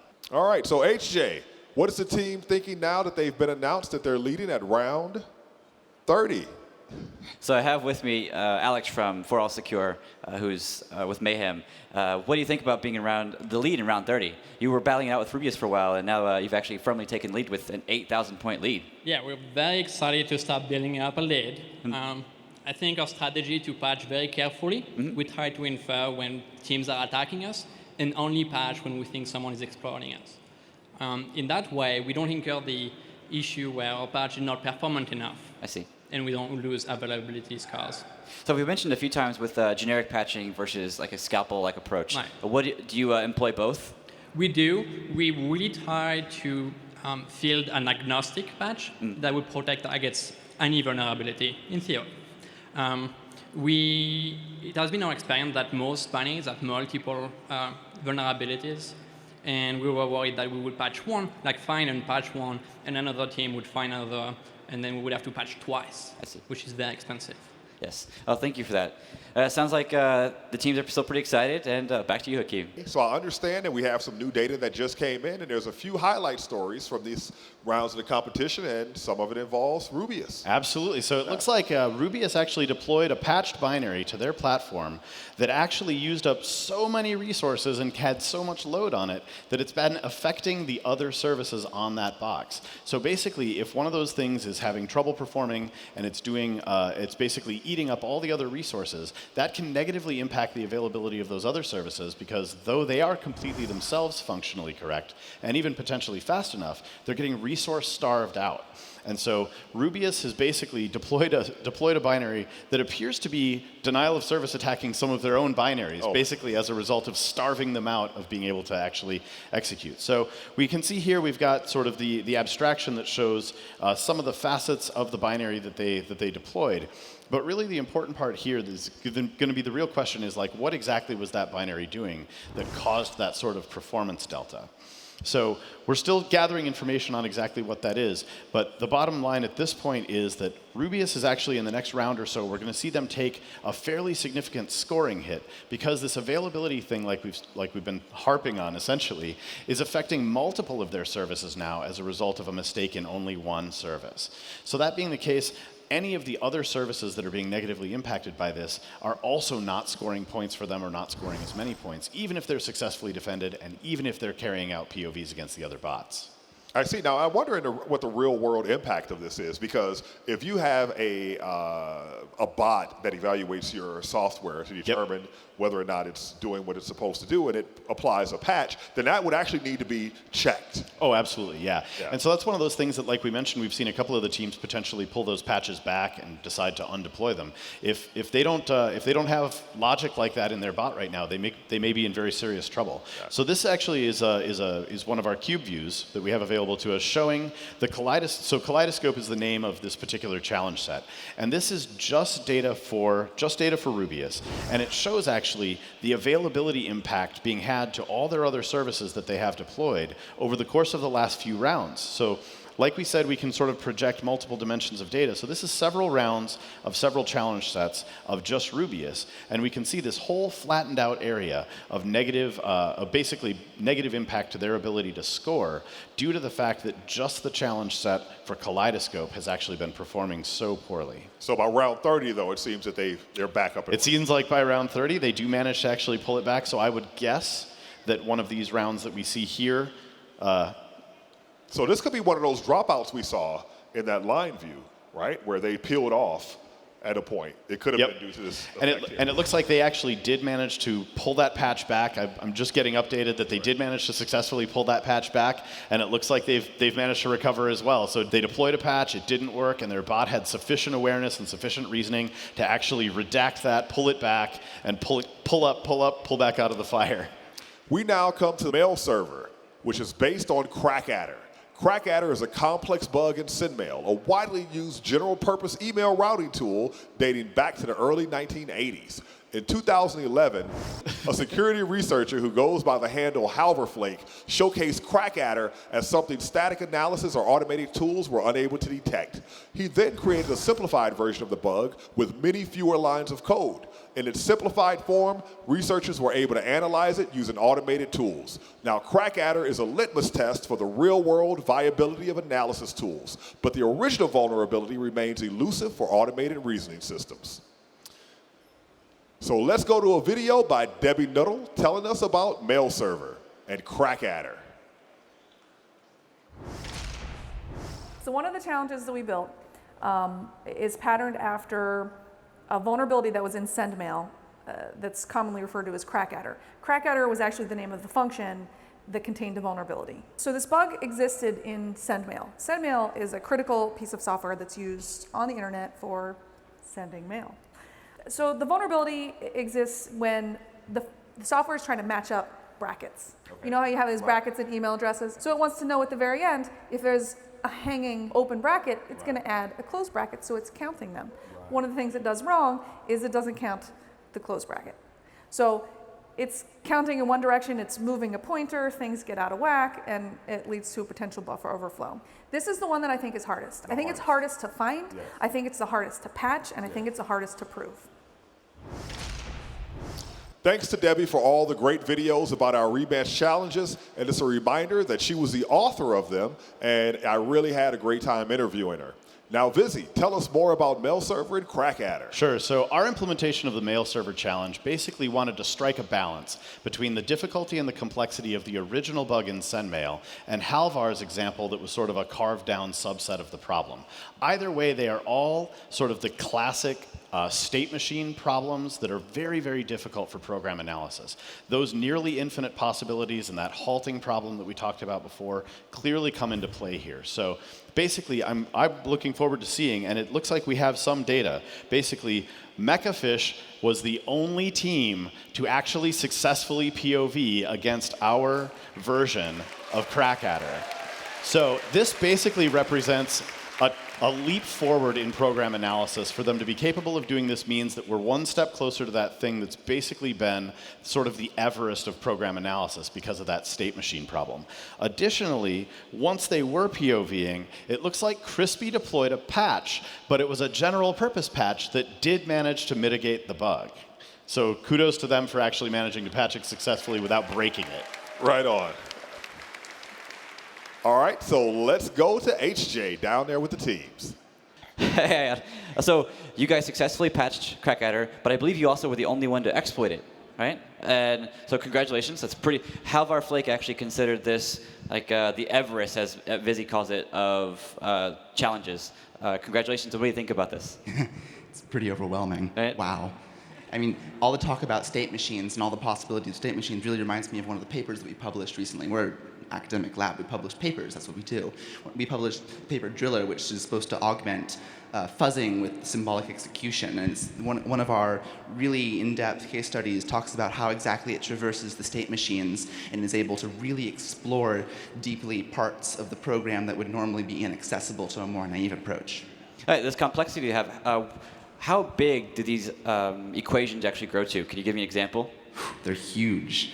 So we're using, for this part of the code, we are using Z3 to solve the things.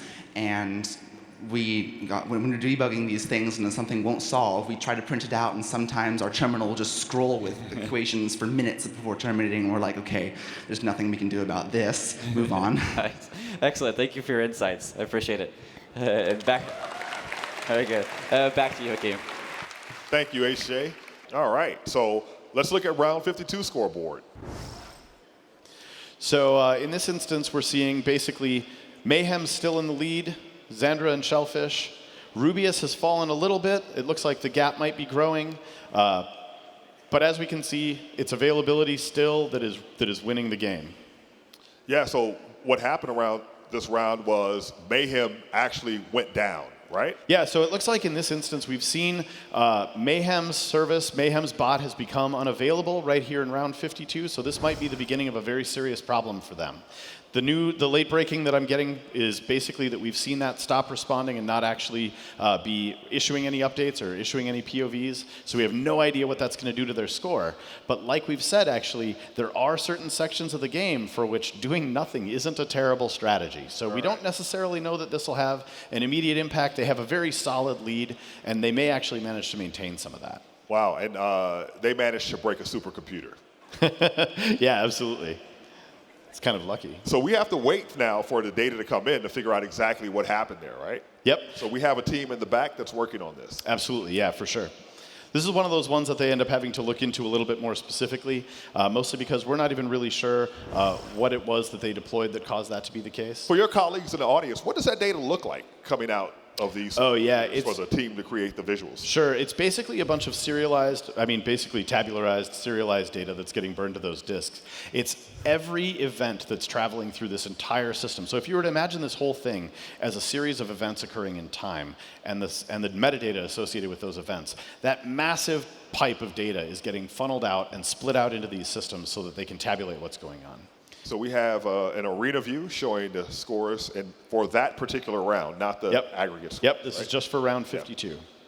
The bars at the top here, I believe, are also still just for that round. So what are we going to see happen with Mayhem? Like, do you expect to see something with their crash impact what we see on Arena View? I don't know. I think that we're not going to see that until the next couple of rounds. It looks like this we were informed was one of the last rounds where they were responding correctly as far as we're aware. Yeah, so here we have a grid view. Yep, absolutely. And so we can see, just like we were talking about before, we have these 3 dimensions being mapped out over these cubes. Basically, which show, in this instance, many of the teams have managed to maintain their security. So we're getting to a point in the game at this point where lots of the patches have been deployed. The teams that are going to deploy patches have. And so many of them are managing to maintain security, which we can see mapped here along this axis. Right? So each of these, the fact that they are full width in that direction shows that they've been managing to maintain the security of their services.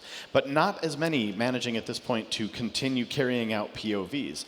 There's only a couple of instances that we can see, and actually I'm not sure if I can see any in that round. Yeah. So this could be an instance where it may be until the next challenge. So why would you have an availability going down like we see here for Mechafish on Lazy Calc is probably due to a patch. Probably due to a patch, yeah. Okay. Almost certainly. Yeah. And it looks like they've got a couple little trouble spots going on. So it might be that basically they've got something that impacts performance just a little bit, but not too dramatically. So we see a couple of places here where availability is not all the way flat. So that means that they're just moving kind of slow at this point. Just a little sluggish. Yeah. And it might be that they've deployed some general purpose patching techniques, things like stack randomization, if they implement sort of control flow guards, which basically make sure that each instance of doing things like returning from a function returns to a potentially valid address rather than something that's been introduced by outside input. Right. Those are very expensive checks, and we may see some of those cost them performance over time. So what do we see when we see these giant dips like here in these cases? Basically, we're seeing the total number of points that they're scoring. In this instance, we're seeing dips specifically in availability, and so basically, those are representative of maybe their patched binary that they deployed wasn't working during those rounds. So, with that being said, let's go back down in the pit with our teams and HJ. I have with me Brian from Deep Red. He's going to talk to us about his patching process and what might have happened. So we saw a few rounds ago that you patched something, or Rubius patched something, and it really tanked the performance of the system. What might have happened? So we found out that the network appliance that actually applies the IDS intrusion detection rule sets is shared amongst all the services. So we have a feeling that one of our IDS rule sets that we deployed as part of our patch set might have negatively affected the performance that apparently affected the other services that were fielded. So we have logic in place and our game theoretic component that will detect feedback coming back from the server when we know that a particular service is not performing well. And when that meets a certain threshold of low availability, we'll go ahead and retract that patch set and revert back to something that was performant. We'll essentially blacklist that patch set and revert back to something that we know is more performant. Do you have a way to determine that it's an IDS signature as opposed to a patch?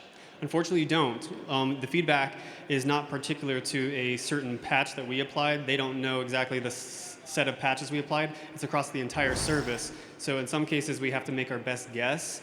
And we do evaluate each of our patches individually. So we have data internally that we can hopefully discern which one is still performant and then apply it later if we know that it is confidently not the one that was negative. What do you evaluate your patch against? So we evaluate our patches against polars that we extract from the network feed that they send to us each round. So all based off of coverage that it obtains, we'll go ahead and use those as sort of valid measurements of functionality, and we'll run those against our patches. So what is the actual mechanism? How do you receive this information? How do you know that your availability is tanking? So part of the status information that's given back to the competitors in each round tells you a list of each of the services, and it tells you the time execution overhead, it tells you the memory execution overhead, it also tells you the functionality, if you're failing due to functionality or connections being dropped. So you can take that information and say, okay, my patch didn't work, and then take hopefully corrective action as a result. What is the threshold for beginning to lose points in terms of memory use and function and performance? So memory usage, if you start to use any more than 5%, that's when you can start to lose points. For execution overhead, it's also 5%. For functionality, it's more of a step function. I think once you start to fail more than 90% of the polar failures, you drop down to 80% availability. And I think those are the only measurements that I can remember. But yeah. Thank you. I appreciate it. And it was good to see that your Rubius was able to recover from that mess up. Thank you. All right. That was great information. And back to you, Hakeem. We now come to the last of our rematch challenges, Hat Trick. And it's modeled on vulnerabilities that gave rise to one of the oldest internet worms back in 1988, the Morris worm. That early worm exploited vulnerabilities in Unix protocols, wreaking havoc across the early internet. The Great Worm, as the Morris worm was later dubbed, was a wake-up call that opened the internet community's eyes to the need for security and prompted DARPA to create the Computer Emergency Response Team at Carnegie Mellon University. Basically, the interesting part that's going on here with Hat Trick is Hat Trick represents a fairly simple bug, but it's potentially subtle, and that subtlety has actually caused 0 POVs being thrown against the Hat Trick service, which basically is interesting because the other services that have potentially, even I would say, more complicated vulnerabilities have had successful POVs thrown against them already. And so it's interesting to see. It'll be interesting to study whatever subtlety it was in the implementation of a Morris-like Hat Trick vulnerability that caused it to not actually be able to be POV'd against so far. So it would be good to know what the bots are thinking here. Are they thinking to themselves, there are no vulnerabilities in this code? No, yeah. So the bots are probably having trouble with the scoping problem. So one of the things that's pretty common is when you're doing symbolic analysis, there's that whole state space problem. And the Morris worm, and specifically, the Morris worm had multiple vulnerabilities in it. And so in modeling that for this challenge set, the vulnerabilities themselves are present across multiple binaries. And so the scope that those analysis platforms would have to be aware of in order to trigger that might actually have to be aware of the fact that those two binaries are related to each other. Right. Now, as I participate in this game for the first time, and you're a former champion of DEF CON, I have one question. Sure, man. Does this belong in the Summer Olympics or the Winter Olympics? I don't know. I think that since we're here in Vegas in the middle of the summer, it probably belongs in the Summer Olympics, but that's about all I could guess. Yeah. So how many different types of hacker competitions are there? So there's a capture the flag type. What else exists? Yeah, I mean, for the most part, there are variants on capture the flag at a lot of different conferences the world over. And many of them actually act as qualifiers and feeders into DEF CON CTF. So there are a number of a fairly newly introduced concept that basically several of these other very famous hacking competitions that occur at other conferences throughout the year act as qualifying rounds for being able to play in DEF CON CTF. So in addition to having basically a place at the table because you played in the qualifying round for DEF CON CTF, some of those other competitions have been recognized as being significant enough to basically be drawn into the fold and automatically qualify a team to play. Understand. Is this a worldwide phenomenon? Oh, absolutely. Yeah? That was one of the things that was really interesting to watch as DEF CON CTF became a little bit more structured and a little bit more difficult, and some of the challenges became harder. We saw teams come in from all over the world, so it was fairly normal for us to actually have troubles with things like significant language barriers and issues like that, which are less the case here during gameplay, maybe potentially during documentation reading for the Decree platform or something. But during a lot of the other games, that internationalization, because it was being played by humans, caused this sort of more difficulty in communicating. Now, speaking of which, as I understand, the winner of the Cyber Grand Challenge will actually play against the humans at DEF CON. So this is something we're totally looking forward to seeing. Yeah, the organizers of this year's DEF CON CTF have basically facilitated the Decree platform being a part of their game this year, which means that the winning bot that comes out of this challenge is actually going to play against the humans in DEF CON CTF. So we don't expect the first year out the bot to win, right? Right? That's really gracious of them, yeah. So yeah, I mean, the bottom line is we probably don't expect the bots the first year out to totally take over, right? Right. There are certain types of bugs that the bots are better and faster at than we are. So if I could go out on a limb and make a prediction, if one of the vulnerabilities that gets rolled out during the initial stages of the DEF CON CTF inside of the Decree platform is one of these more simplistic bugs, we could see for the first time in a human and machine hacking competition the machines score first because of that speed advantage that they have, which would be really, really cool. Cool. So humans have the complexity advantage. Absolutely. That state machine thing and that reduction of that state machine is something that manual reverse engineers are still way better at than the machines, because we're better at sort of like estimating parts of that halting problem and dealing with that fact that it could be potentially infinite in ways that the machine calculation just hasn't managed to catch up with yet. What about offense versus defense? Who's I think that the biggest thing about the playing offense that the machines can do is time. They can do it so quickly.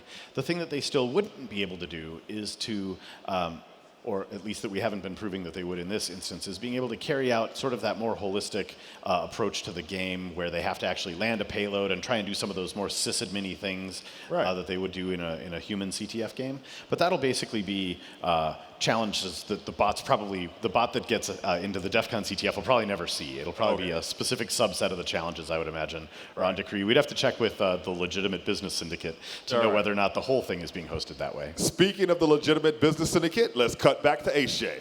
Oh yes, as a member of the LBS, we are hosting all of our challenges on the CGC platform Decree, and each and every one of them of the challenges should be accessible and able to be reasoned over by the CRS. We designed that on purpose so that we can have a human v computer platform.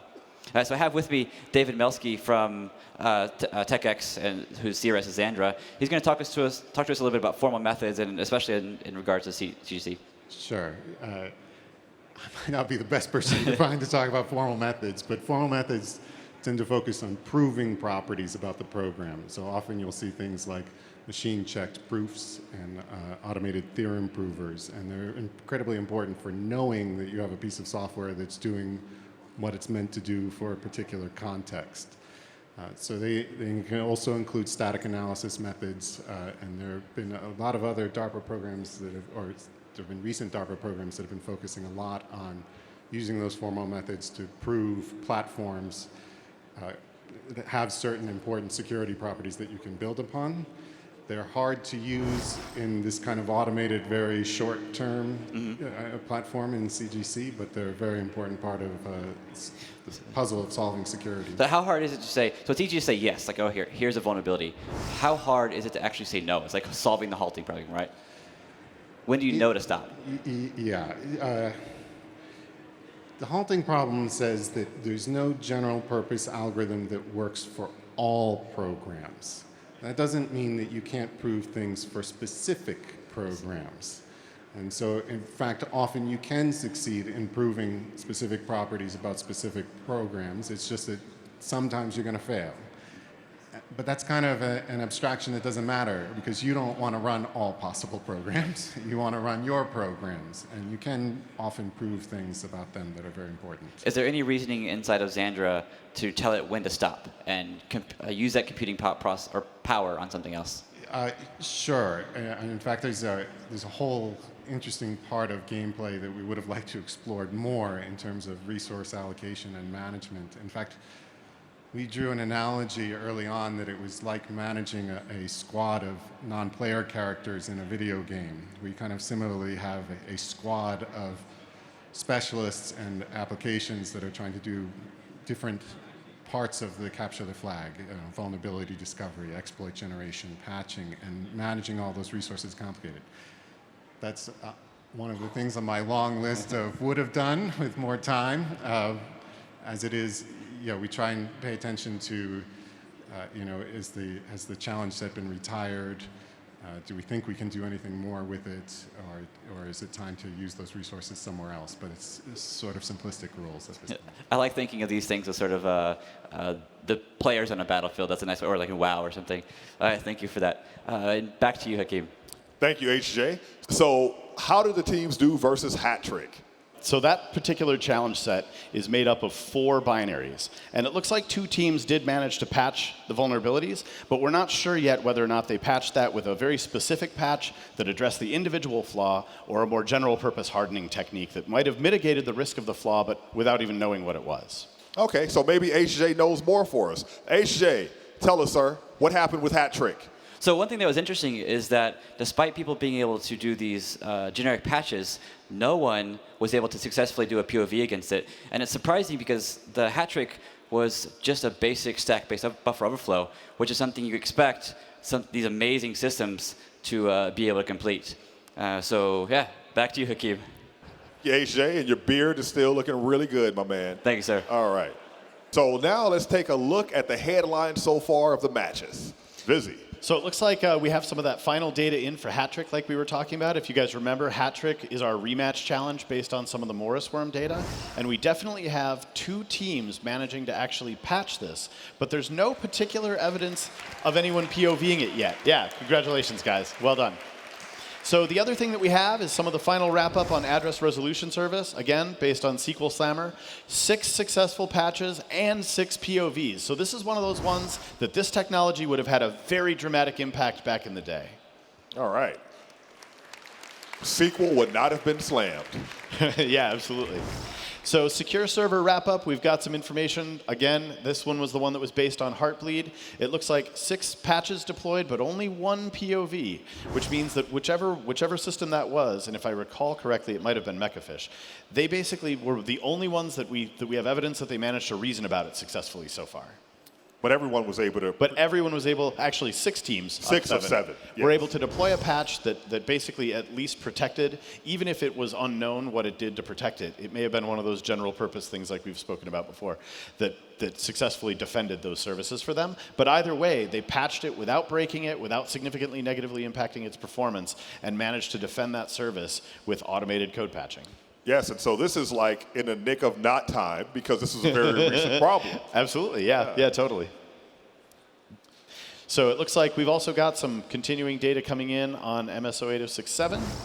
It looks like the CGC RPC server, like we talked about, there were 4 teams that managed to successfully patch it, and again, only 1 POV. That's really fantastic. One of the things that we were really kind of hoping to see here, we didn't really want to create the scale too low or too high. One of the really dreaded things in CTF hosting, if you're familiar with any of the other games, is it's very possible to create things that are way too easy and create things that are way too hard. And getting a good spread spectrum of things all the way through sort of allows you to feel like you actually are gaining a measurement, right? If you have a thermometer and you're trying to measure the temperature and it hits the top of the scale, you have no idea what it was, right? You didn't get an accurate reading. And so we really are glad to see a lot of these things being very difficult but still being achieved, and a few that are actually not getting achieved yet. So where does this fit into the what's already happened? So have people actually taken these real world vulnerabilities and tested against bots in the lab before this sort of event? I mean, people have tried out some automated patching techniques, but there's been very little of that that's deployed widely in production. There are certain very specialized subsystems and certain industries that are capable of these kind of things, but it's also usually because they themselves have a reduced set or some kind of like language that they use that creates a smaller state space than some of the general purpose computing that we've seen so far. So basically, the gist of it is, in a lot of instances, it's only very niche-y areas that have managed to deploy anything like this, and this is introducing this to this much more complex field space in a much more production-sensitive environment. All right, I hear we have something coming in about link bug. It looks like we have the wrap-up on the link bug. 6 patches and 1 POV. It seems to be a trend. Yeah, absolutely. So it looks like both of those last 2 POVs came in from Mayhem, so they are definitely on the doing very, very well in proving vulnerabilities against the other bots. All right. So, and then coming back all the way around to mail server based on Crackadder, which is the most difficult one, which was definitely one of the ones that was most difficult. And is it possible that nothing may have succeeded against it? State machine bugs are very hard. 1 managed to pull it off, just like we saw from before.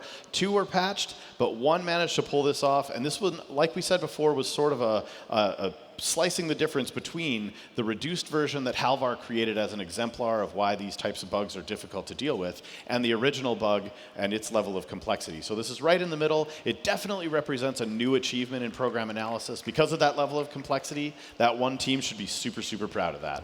Wonderful. Definitely Mechafish also. As a professor, I love it when students do something well. Yeah, absolutely. And breakthroughs. So we have scores in from round 60. Let's take a look. Looks like Mayhem is still in the lead with Xandra following fairly closely behind. They haven't really managed to pull away too far. Mechafish managing also to still give them a run for the money. Basically, as this round 60 data goes on, we can actually see only a slight bit of divergence. And actually, this is more of an even neck-and-neck performance than I had actually originally anticipated. Yeah. My bets were that we were going to see one bot sort of stumble very early and never manage to recover, and we totally haven't seen that here. There's only been sort of minor variants causing these sort of difficulties. And as we can see, right in here, it's these little peel-away moments that are sort of the trouble for some of these teams, where basically something like most of the time availability has caused them to just have a couple of rounds that were not maybe quite as good, right? So we know for a fact, actually, one of the things that we've seen that's pretty interesting with Mechafish so far is that they've actually had instances where they've deployed a patch and then subsequently decided that it wasn't passing polls anymore, it wasn't performing significantly enough. And it seems like their bot actually has logic to pull that patch back out of production and revert to the original binary. So that's some of that game theory stuff like we wanted, right? Like we were hoping to see. And when they revert back to that, we've never seen them actually deploy a patch for that service again. So it's almost like they have that very defensive, once you've decided that it's no longer okay to patch that or that your machine didn't manage to generate a correct patch for it, they just don't touch it. And that's probably indicative of some of their history in CTF, where oftentimes not patching is a perfectly acceptable strategy. The race for third looks incredibly tight. Absolutely. So if you come in fourth, you do not receive Yeah, a that's prize. true. Well, other than the everlasting fame and glory of being here a at all. finalist. Yeah. That's right. Yeah. So being a finalist at all, I don't know if everybody got a chance to go over some of the background for the qualifying event, but hundreds of teams actually attempted to qualify for this particular event. And so just being here at all is a very significant thing. But I think that what we're seeing here is that there's not awesome. Is that there's not actually that radical of a difference. We were actually early on preparing for this potential just sort of breakaway lead, if you remember. Right. There were qualifying rounds, right? Absolutely. And we saw these bots performing. Yep, absolutely. Yeah. And so we had actually sort of prepared ourselves for this breakaway lead thing, and we're really glad to be able to see all the teams continuing to do really well. So one of the other views that we've got available to us is actually called the cubes view. And we've managed to basically create an environment where on the plane here, in 2 dimensions, we have the bots listed as well as the individual challenges. And then for each of those spots in that plane, we have a cube that can project 3 dimensions of data, of scoring information. Wait, I have to interrupt. The correct term is rectangular prism. That's absolutely correct. Okay, continue. Right? Thank you. So what we can see here is actually that any 3 aspects of scoring or the data that we're gathering could be projected in that rectangular prism. All right. But in this instance, we're seeing sort of the default view. And so we can see basically along each of the axes is security, evaluation, and availability, like you can see in the graphic here. So in instances, for example, where we see these flattened out cubes. Yeah, they're flat. We'll go. That's actually the availability score suffering for those. And so we can basically see each individual element of a team's score over the course of round 60. So for example, we can see that Mayhem has managed to maintain security on nearly all of their challenges for this particular round. And in a couple of other instances, we can see successful evaluations being carried out by these areas where we see the cubes expand along this axis, this direction. Yeah, that seems like the one case where they're doing better on evaluation than security. Yep. So these little guys like here, there we go. We can see that as some of these head toward that evaluation space, those are the teams that are managing to successfully evaluate or successfully prove vulnerabilities in the other team's deployed software.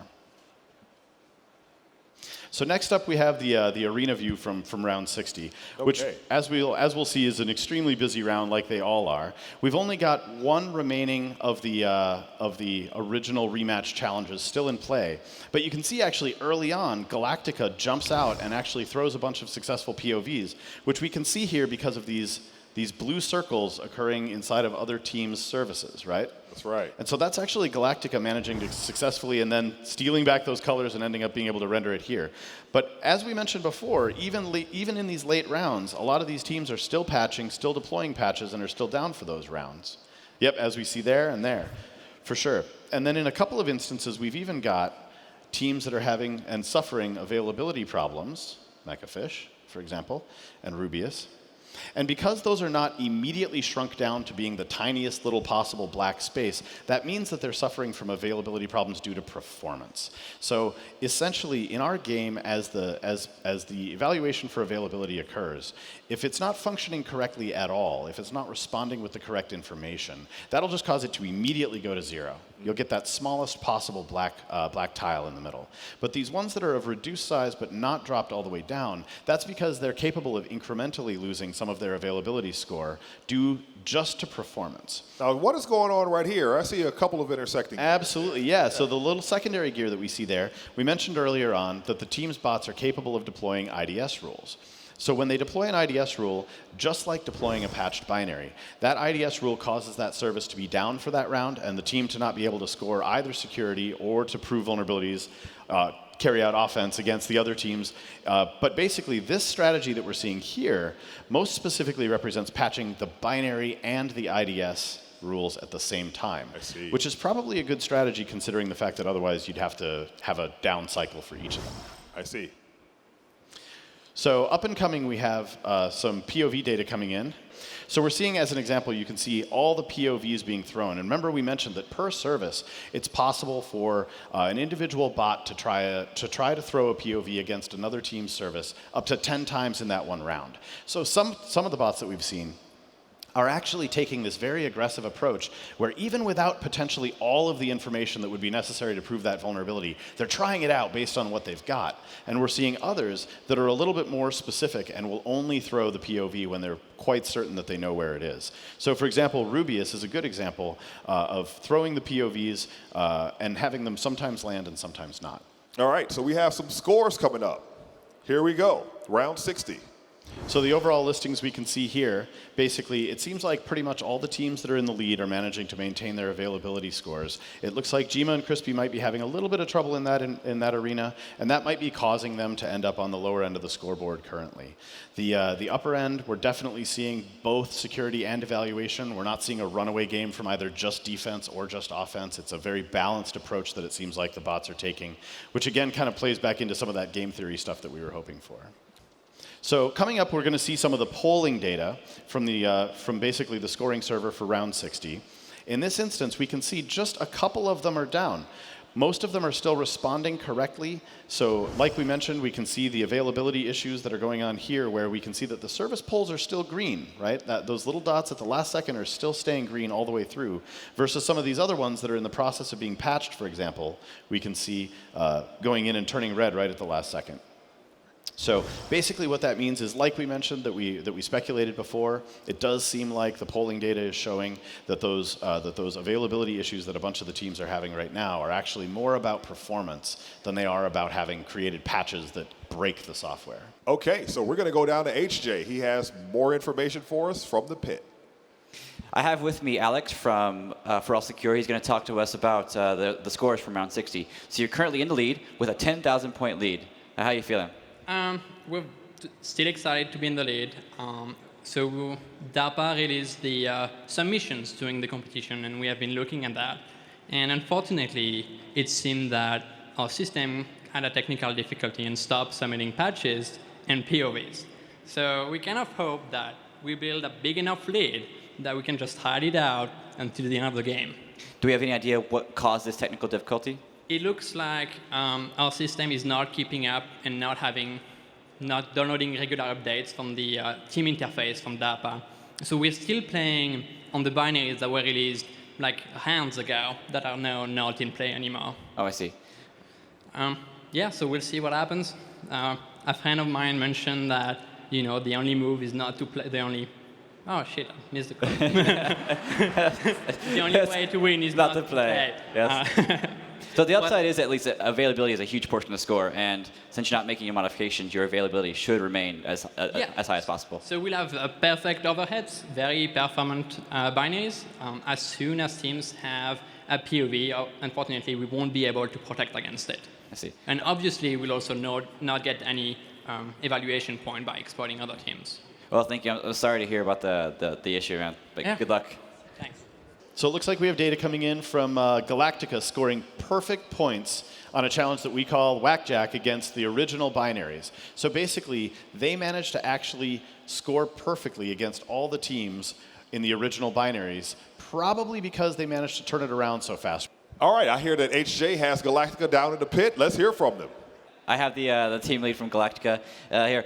So you were able to accomplish this task. What do you actually think about it in terms of your solution? We kind of use some generic defense against the vulnerabilities we thought that may be found by other teams, but not by ours. So we use some generic defense. So in this case, we also consider the availability scores, and we use some optimizations to make our overhead as low as possible. For example, we use some free space in the original code section and so on. So it works for most binaries. Excellent. So I'm actually kind of curious, since we haven't spoken much, is there anything particularly about your CRS that you're proud of? Yeah, we use a lot of research work from and make them into practice. So our team is composed of several research teams who have done a lot of work in this field. We are from Berkeley, UC Berkeley, and Syracuse, and also S2E team. So we did a lot of research in the binary analysis, program hardening, and also exploit generation. Nice. How far has the CGC program allowed you to push the envelope for the state-of-the-art in program analysis? Yeah, it helps a lot. Actually, we tried many new solutions in this project, and some of them actually didn't work well finally, and so we didn't integrate those components into our system. But actually we tried, for example, the advanced data attack, which is a type 2 attack here. Yes. Yeah. Nice. And a type 2 attack is, for everybody else, is one that you're able to actually pull back data from the target and submit, as opposed to like a code flow integrity issue. Yeah.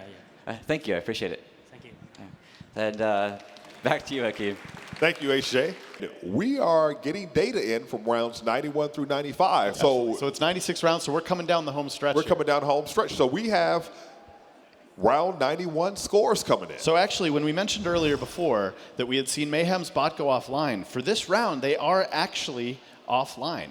The interesting part that we're going to see here, though, is, like we had mentioned, it's not necessarily that negatively impacting. There are certain time periods in the game when doing nothing is not that terrible. And so in this instance, actually, basically, many of the teams are not throwing POVs at the time. We're not seeing new scores being tallied as a result of those POVs. And so the approach that they happen to be inadvertently taking due to their bot not responding right now is actually not really hurting them that much. They're still managing to maintain that lead because they had a reasonable lead to begin with. And then additionally, because right now in this portion of the game, so few POVs are being thrown that it's not really negatively impacting their security score. But how are they available if they're down? They're not available. So you get 0. For those, yeah. Well, no, their services are still available because they haven't replaced them. Oh, I see. They're not issuing any new updates. They're not sending any requests for POVs. So the service itself is still online, but the bot is no longer requesting updates to it and is no longer trying to carry out POVs on its own. So here is an arena view. Yep, so here we see the arena view for round 91. And we can see Mayhem, again, it looks like they still have many of their services online, right? We can see they're patched, or they're not patched, but they're maintaining security. There are a few of them that are getting owned. Like I said, there's still a few POVs flying around. Mechafish, Rubius managing to land some stuff, Galactica too. Looks like just about everybody a little bit. But for example, this instance here, let's let that go just a hair further. You can see just barely through here. It might be actually easier to see when it's in motion. But this tile for Rubius shows that they've managed to acquire several of those little colored chips from the other ones, carrying out POVs, but they're actually getting less of the total score than they could because of availability there. But as we can see, it looks like Mayhem not being significantly negatively impacted by their bot becoming unresponsive as far as our measurement goes. And still successful POVs being thrown by Galactica. I wonder if potentially were they throwing against Mayhem that round? Oh yeah, it looks like for that one service we can see here Galactica throwing successfully against Mayhem, and we can see that Mayhem's service over here has lost its white border. So they are losing a few, but it's really not enough because of that lead that they had. It's not enough to kick them downward, and they may not have had any patches at the time to replace those binaries with, even had their bot been online. Right. So exactly. it's really kind of one of those, like, it's an amazing time period in the game where it's possible for that sort of unavailability to not really have too much of a negative impact for them. Well, we'll get to see how this evolves, because right now we're looking at 91, and now round 92 data is available. Yep, and so in round 92, they are definitely still not actually issuing The any race update between requests. 3 and 4 and 5 and 6, they're really tight. Yeah, this is definitely a much tighter overall contest than I thought it would be. I thought we'd see a much more spread spectrum, because oftentimes in the human CTFs, we're used to seeing a very large spread spectrum. Right. And seeing some of these runaway challenges, and occasionally we've even seen some of the challengers in those runaway games do things like play Guitar Hero on projectors rather than actually continue playing their game. Yeah, they like to show off. Yeah, exactly. Yeah. That's right. Rub their nose in it. So we have the arena view from round 94. So in round 94, something very interesting happens. We see Mayhem wake back up. So Mayhem actually has come back online in round 94, and their bot has managed, And as it comes back up, it looks like they are managing to successfully attempt some POVs, but not actually land them, it looks like maybe. But they are still getting successful POVs evaluated against them. So it looks like we're still seeing Mechafish and some of the other ones as they go. So what's happening right here is really interesting, because it looks like they're both patching and scoring. Is that even possible? No, so since they're down for patching that round, the data is showing us that they actually successfully landed POVs. But they were throwing them and not getting any score for them. So that's one of those, again, from that game theory perspective, if they were concerned that throwing that POV might disclose their knowledge to the other team. Now, it might be that they've realized that they've been throwing this one for several rounds now, and so the risk of disclosure is pretty minimal. So Mayhem coming back online this time around, their bot did submit requests to throw POVs, and it's not until the next round cycle that actually occurs. So in the next round, we should see them throw, and here we go. There is round 95 data. So in round 95, we've got Mayhem still in the lead, and the bottom line at this point is they've managed to actually throw a new POV again. They're back online, and everything is operating normally. We're really coming down the home stretch here. The leads are probably at the point where they're insurmountable in the next round or two. Because there's only one round to make it. Actually, this is the last round. This is the last round. 96 rounds. As we all know in computer science, things start at zero. That's right. Oh, so man. Here we have. These are the unofficial scores. These are the unofficial scores. It's very important to keep in mind that until we've had a chance to do all of the integrity checking and all of the data analysis, we won't be announcing any final scores until tomorrow. But this is our preliminary result set. It looks like it's possible that it's Mayhem, Xandra, and Mechafish in that order.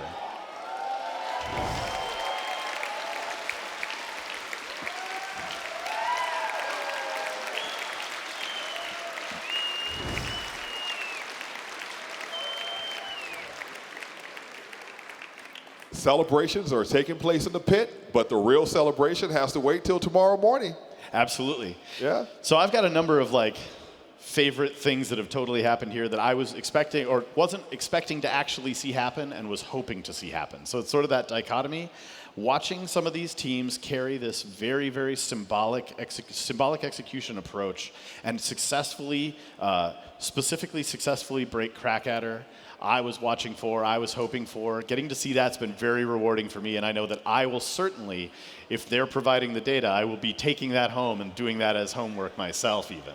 Wonderful, because one other outcome of this is not just how the bots perform today, but how they're going to inspire research starting tomorrow. That's absolutely correct. And so from some of the teams we've seen, they have a willingness already to disclose their techniques. We don't know which teams are going to disclose more about what they've done so far. I expect some will and some won't. But either way, the challenges and some of the data from today's event will be being posted as it goes online. You'll be able to download and kind of look along yourself and even try to carry out some of these challenges yourself manually from a reverse engineering and a vulnerability research perspective.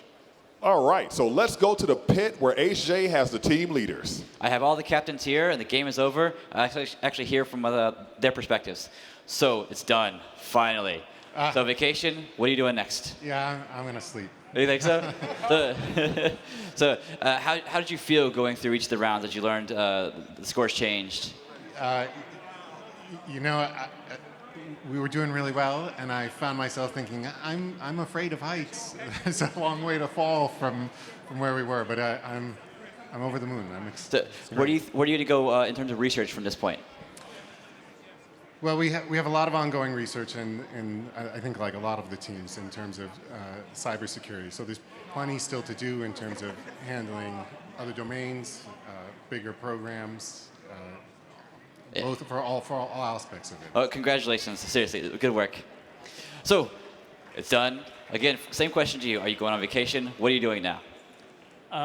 We are going to improve our system further. I think we kind of figured the reason our system doesn't work well. And meanwhile, we will try to new solutions to make the system even better, like this machine learning, which we are trying to, but not in this system yet. But yeah, we will do some research work on and make the system better. Very good work. Congratulations. Thank you. It's done. So. Oh my God. Sort of. Tomorrow you get to play CTF. Exactly. So good. Are you bringing your CRS tomorrow to play? Absolutely. How do you think it's going to be, in your terms, a human augmented with a CRS? I think it'll be really interesting. I think because the CRS will take on the role of patching most likely, and the sort of initial analysis.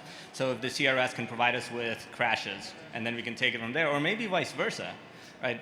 That I think is the real interesting future in this sort of automatic cybersecurity world we live in. So since humans are going to be part of this now, we know humans can be dirty. Are you a little worried about the dirty tricks that they're going to play on you guys tomorrow? Oh yeah, we are. Depending on how, like, with the rules it is, we might harden the system a little bit overnight, because there are definitely ways that our system could be screwed with by a human. So we'll have to see how it goes.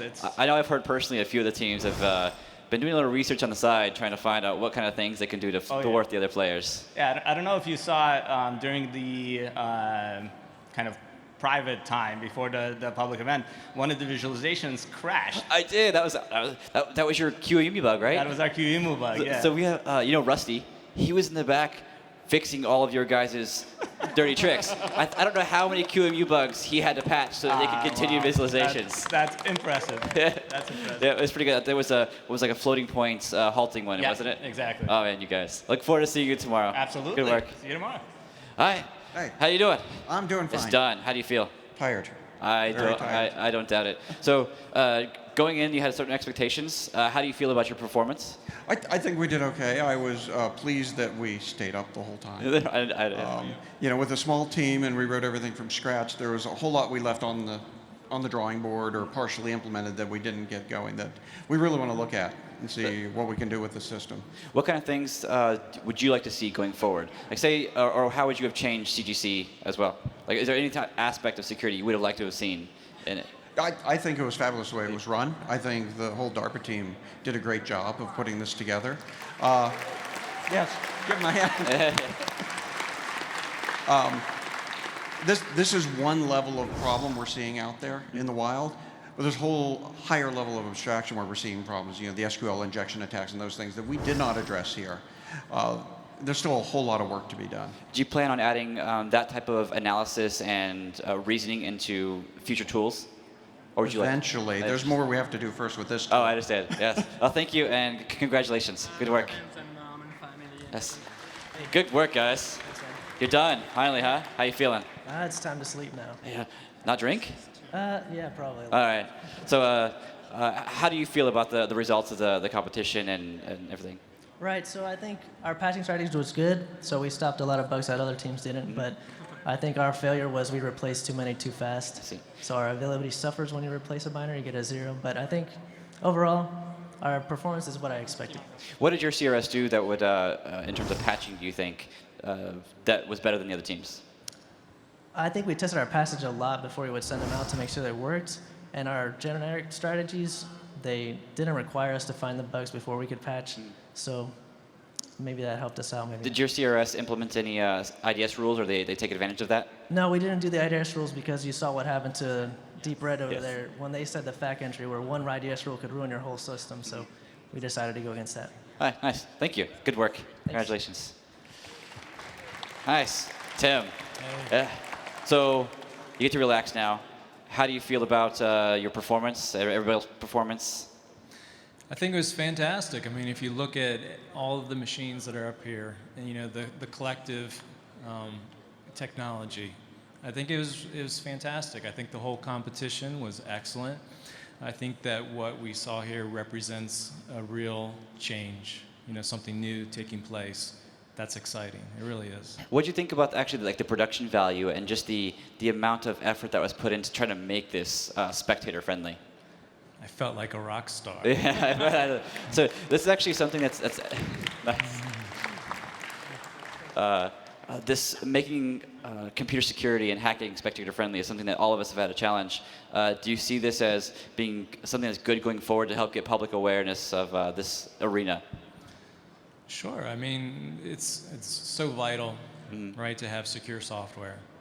I mean, the more that people care about that, and the more that these kinds of competitions can push the technology to provide that, I think it's good. So how did CGC help you guys push the envelope in research and capabilities?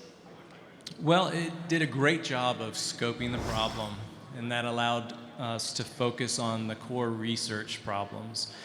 We have some amazing ideas to take going forward, things that aren't in the current system. Version 2, it's going to be amazing. Is there anything you did that might have held you back because you're a little cautious? No, I don't think that we were cautious at all. I think what you perhaps saw, and we'll have to try to figure out exactly what happened, but around the round 25 or 27, we suffered a big loss of availability, and that may be due to some of the aggressive patching that we were trying to do. I see. And they also mentioned that it could have been as the result of some IDS rules. And Sure, I don't. Yeah, know of course. exactly. Not until later when we actually have all the data. Right. But well, thank you, Tim. I appreciate it. Good work. Sure. Excellent. Alex. Hey. Woo! Yeah.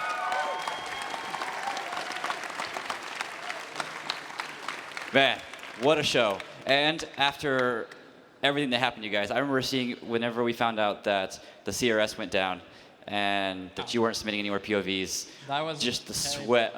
Oh my God, that was terrible news. We all wanted to go crying upstairs and leave, and I just can't believe we were able to still handle and gain points. Okay. Well, what helped really was the availability. Exactly. So yeah, when you don't patch, you get full availability. This is great. So we've always been very careful about not patching too much. I think we've overdone it this time. A little bit. But it worked out. Nice. So where do you see your technology going forward? Like, what are you going to use this money to do in terms of funding and research? So Far Secured is self-funded. So this is going to help a lot with going to keep going the operation on. So we have a lot of cool projects, both from what we developed from TGC and then some other CTF ideas that we want to develop. So where do you see program analysis in, say, 1 year, and 5 years, and 10 years? Well, it depends if we have another CGC, I think. Okay. So how would you actually envision that style of CGC? How would you envision that style of competition or program? So I think CGC did a great job to give the right incentive to the team to develop the best tool they can. This clearly has been very successful. We've had great CRSs tonight. And we just hope that a new competition would just a lot of what we did on CGC was getting the base, the base framework of we need to do this, we need to do this. So some of it was not research, it was just engineering. So now that teams have this system, they could actually focus on the research aspect, on improving the state of the art, which we have done too, but we could even do it even more on the next CGC. Nice. So you get to bring your CRS, I assume, tomorrow to play CTF, or at least they do. How do you think it's going to be human playing CTF? This is going to be interesting, I think. DEF CON has a history of having a lot of hard challenges. Well, you've had to make hard challenges hard because you guys have gotten better. Exactly. It's really hard. We've had to raise the bar significantly for you guys. So we'll have DARPA, DEF CON will have probably between 5 and 10 challenges, I expect. We had 82 tonight. So the speed that the machine gives might not be as powerful because there's a few challenges to look at. But we hope we'll be competitive, and we're probably going to spend the night getting the CRS ready for tomorrow. Well, congratulations, and I imagine you're going to have a nice night celebrating. Sure. Good work. Thank you. Nice.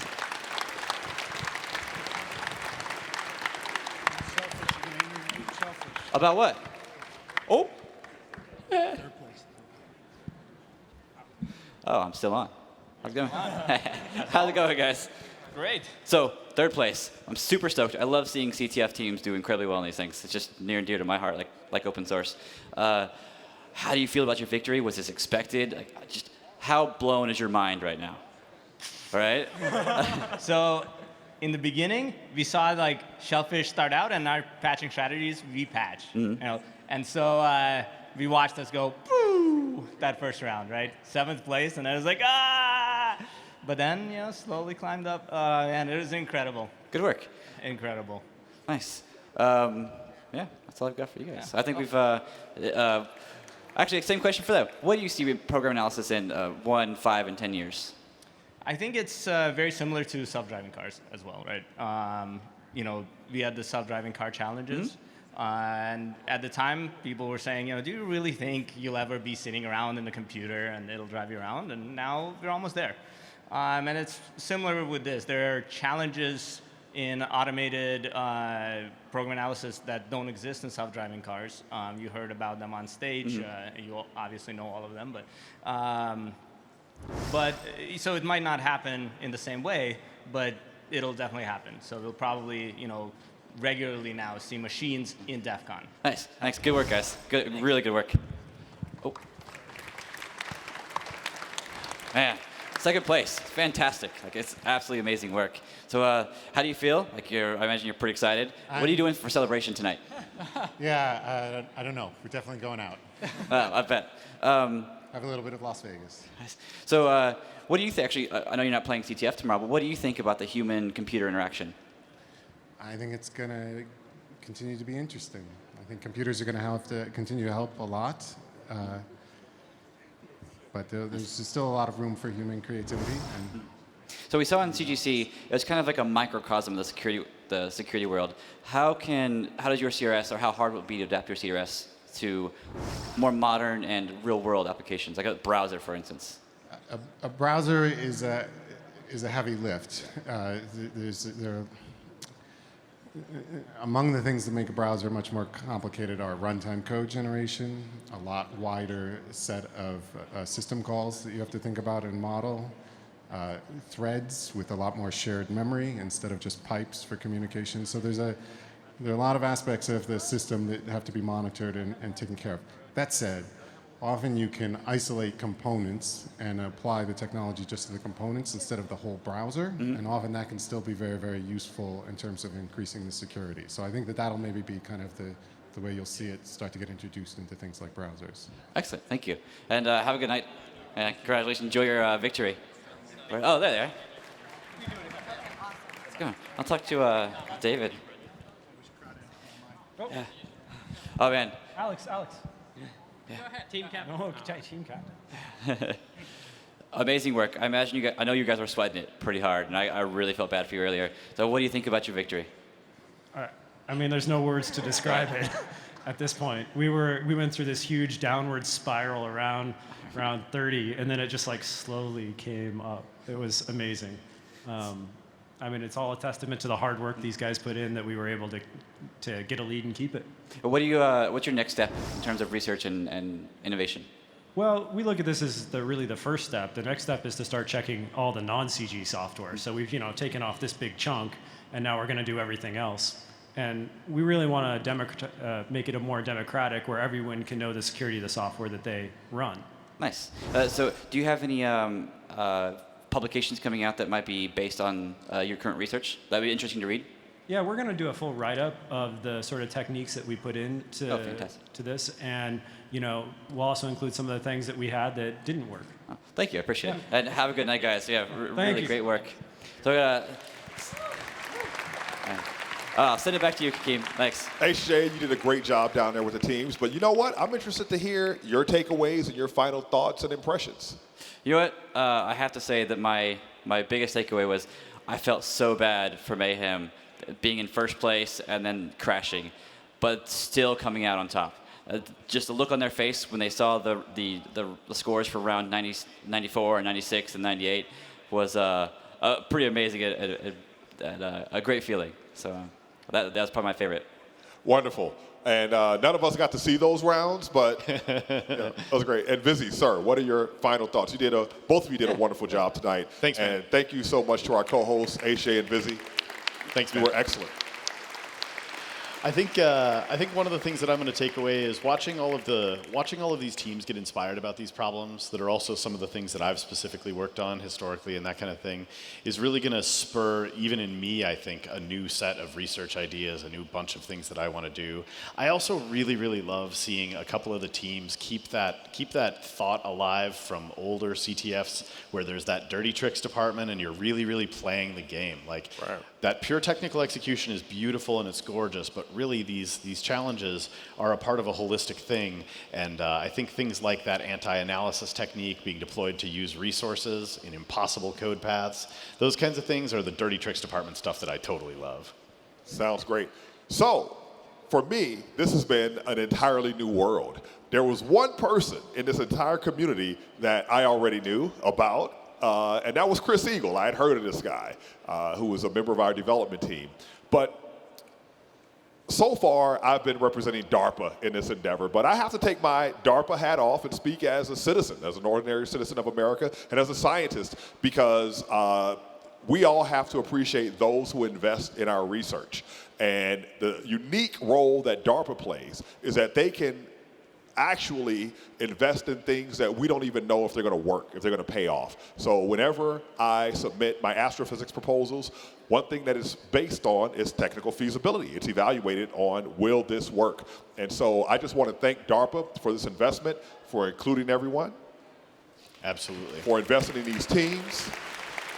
There aren't a lot of organizations that are willing to really take risks to create those moonshots and really develop something totally new. Across such a broad spectrum, Absolutely. from students to individuals to university researchers to corporations. Yeah. So this has been a wonderful experience. We've shared the world's first Cyber Grand Challenge, the first all-machine hacking tournament. I'm so happy to have been a part of this history in the making.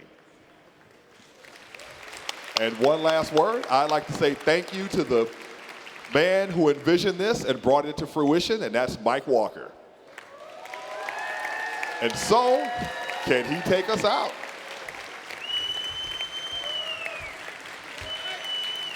Thanks, everybody. I am blown away by what just happened. We just had an all-computer hacking tournament. We computed 96 rounds in a little over 8 hours, and everything worked.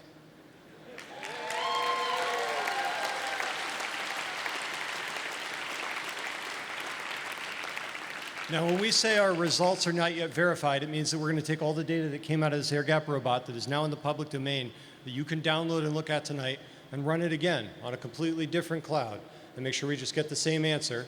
And what's left to happen is that tomorrow in this room, our winners will be certified. We're going to have our prize ceremony prior to DEF CON, 10 a.m.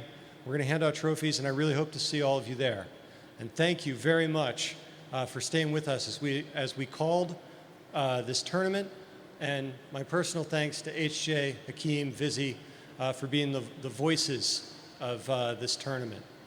Thank you guys very much.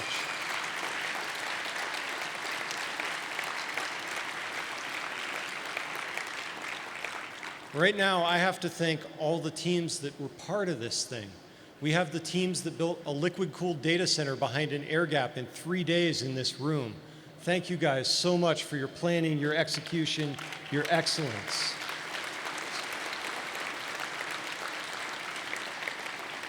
We have the reverse engineers and the visualizers and all the teams that worked so hard over the course of this day to show the world inside the logic and memory of computers engaged in network battle, using new visualization tools and data mining. Thank you so much for showing us inside something that has always existed in the minds of reverse engineers. Thank you, guys.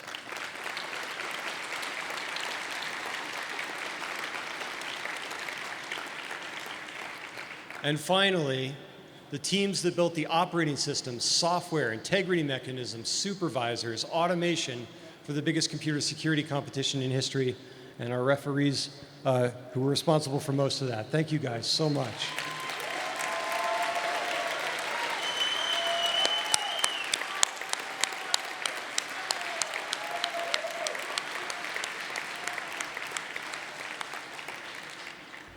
I need to say a thank you to DEF CON, to Dark Tangent for finding common ground, and to the DEF CON conference for letting us impose so much on their planning.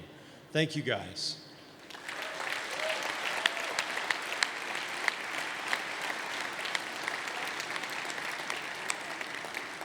I have a thank you for the hacker community for building the tradition of Capture the Flag and being part of the execution of this event. So many of you are either on competition teams, acting as referees, acting as voices. Throughout this effort, we relied on the hacker community to help build it and put it together. Thank you.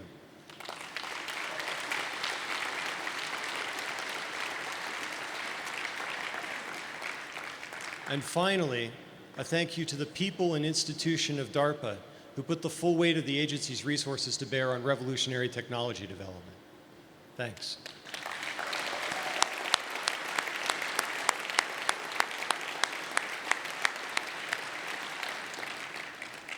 Today, we saw machines patch many of the vulnerabilities that were activated in their software within minutes without damaging software or availability.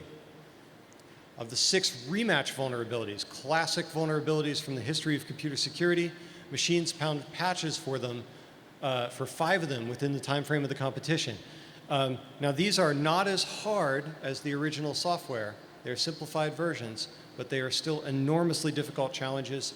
And personally, the fact that one of these machines found the crack adder bug, which is something I've been studying for years, is amazing. We had these machines up here author 421 replacement binaries, new synthetic pieces of software, and create 650 unique proofs of vulnerability over the course of the event. That is an amazing result for adversarial automation, and I am so pleased to have gotten to witness it with you.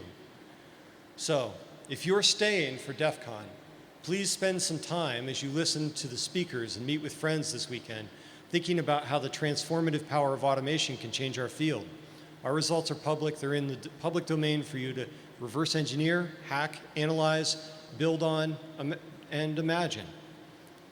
Our competitors were challenged by the biggest hacking contest in the world, DEF CON Capture the Flag, to enter one of their automated systems into a competition with over 2 decades of history played by teams of the best hackers on planet Earth. And I am informed that our finalists have accepted, and that's going to kick off around noon tomorrow if you're staying to watch. And that challenge is going to be thrown down from the world's biggest hacking competition to our winner tomorrow on this stage. So I hope you'll join us.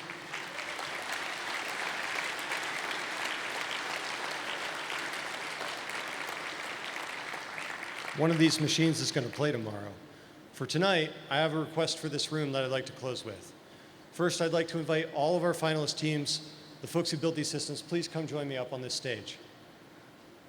It's going to, and just get in as close as you can, and as they assemble, final reminder, we're going to finish verifying scoring overnight.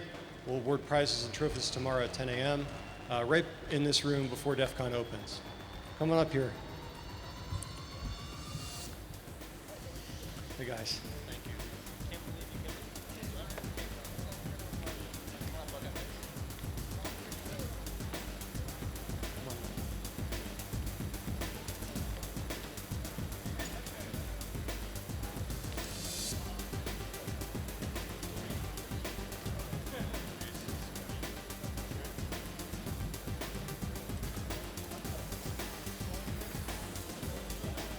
Plenty of room. If you can, try and make room for everybody, and we will get everybody onto this stage. All right. When we announced this contest, In 2013, we challenged the world to build systems that could engage in all the hard skills of computer security. Black box reverse engineering with absolutely no knowledge of the software, protocol analysis, network defense, signature creation and management, vulnerability identification and remediation, all automatically, all live, all results open sourced, and all in front of the eyes of the world. So how many even believe such a thing possible? And of the few willing to believe, please consider for a moment the Rubicon that must be crossed between belief and action. We asked these teams to drop their work and spend 2 years working to build an entirely new technology that would succeed or fail in one day. Imagine spending 2 years of your life waking up every day to face the uncertainty of such a moment. Imagine the engineering and the research, the time, and the pressure. Consider the odds against. Challenges work not because of the many who cannot imagine, but because of the few willing to make the attempt. Thank you all for your courage. I'd like to close, but this room, the loudest round of applause we can summon for those who dared.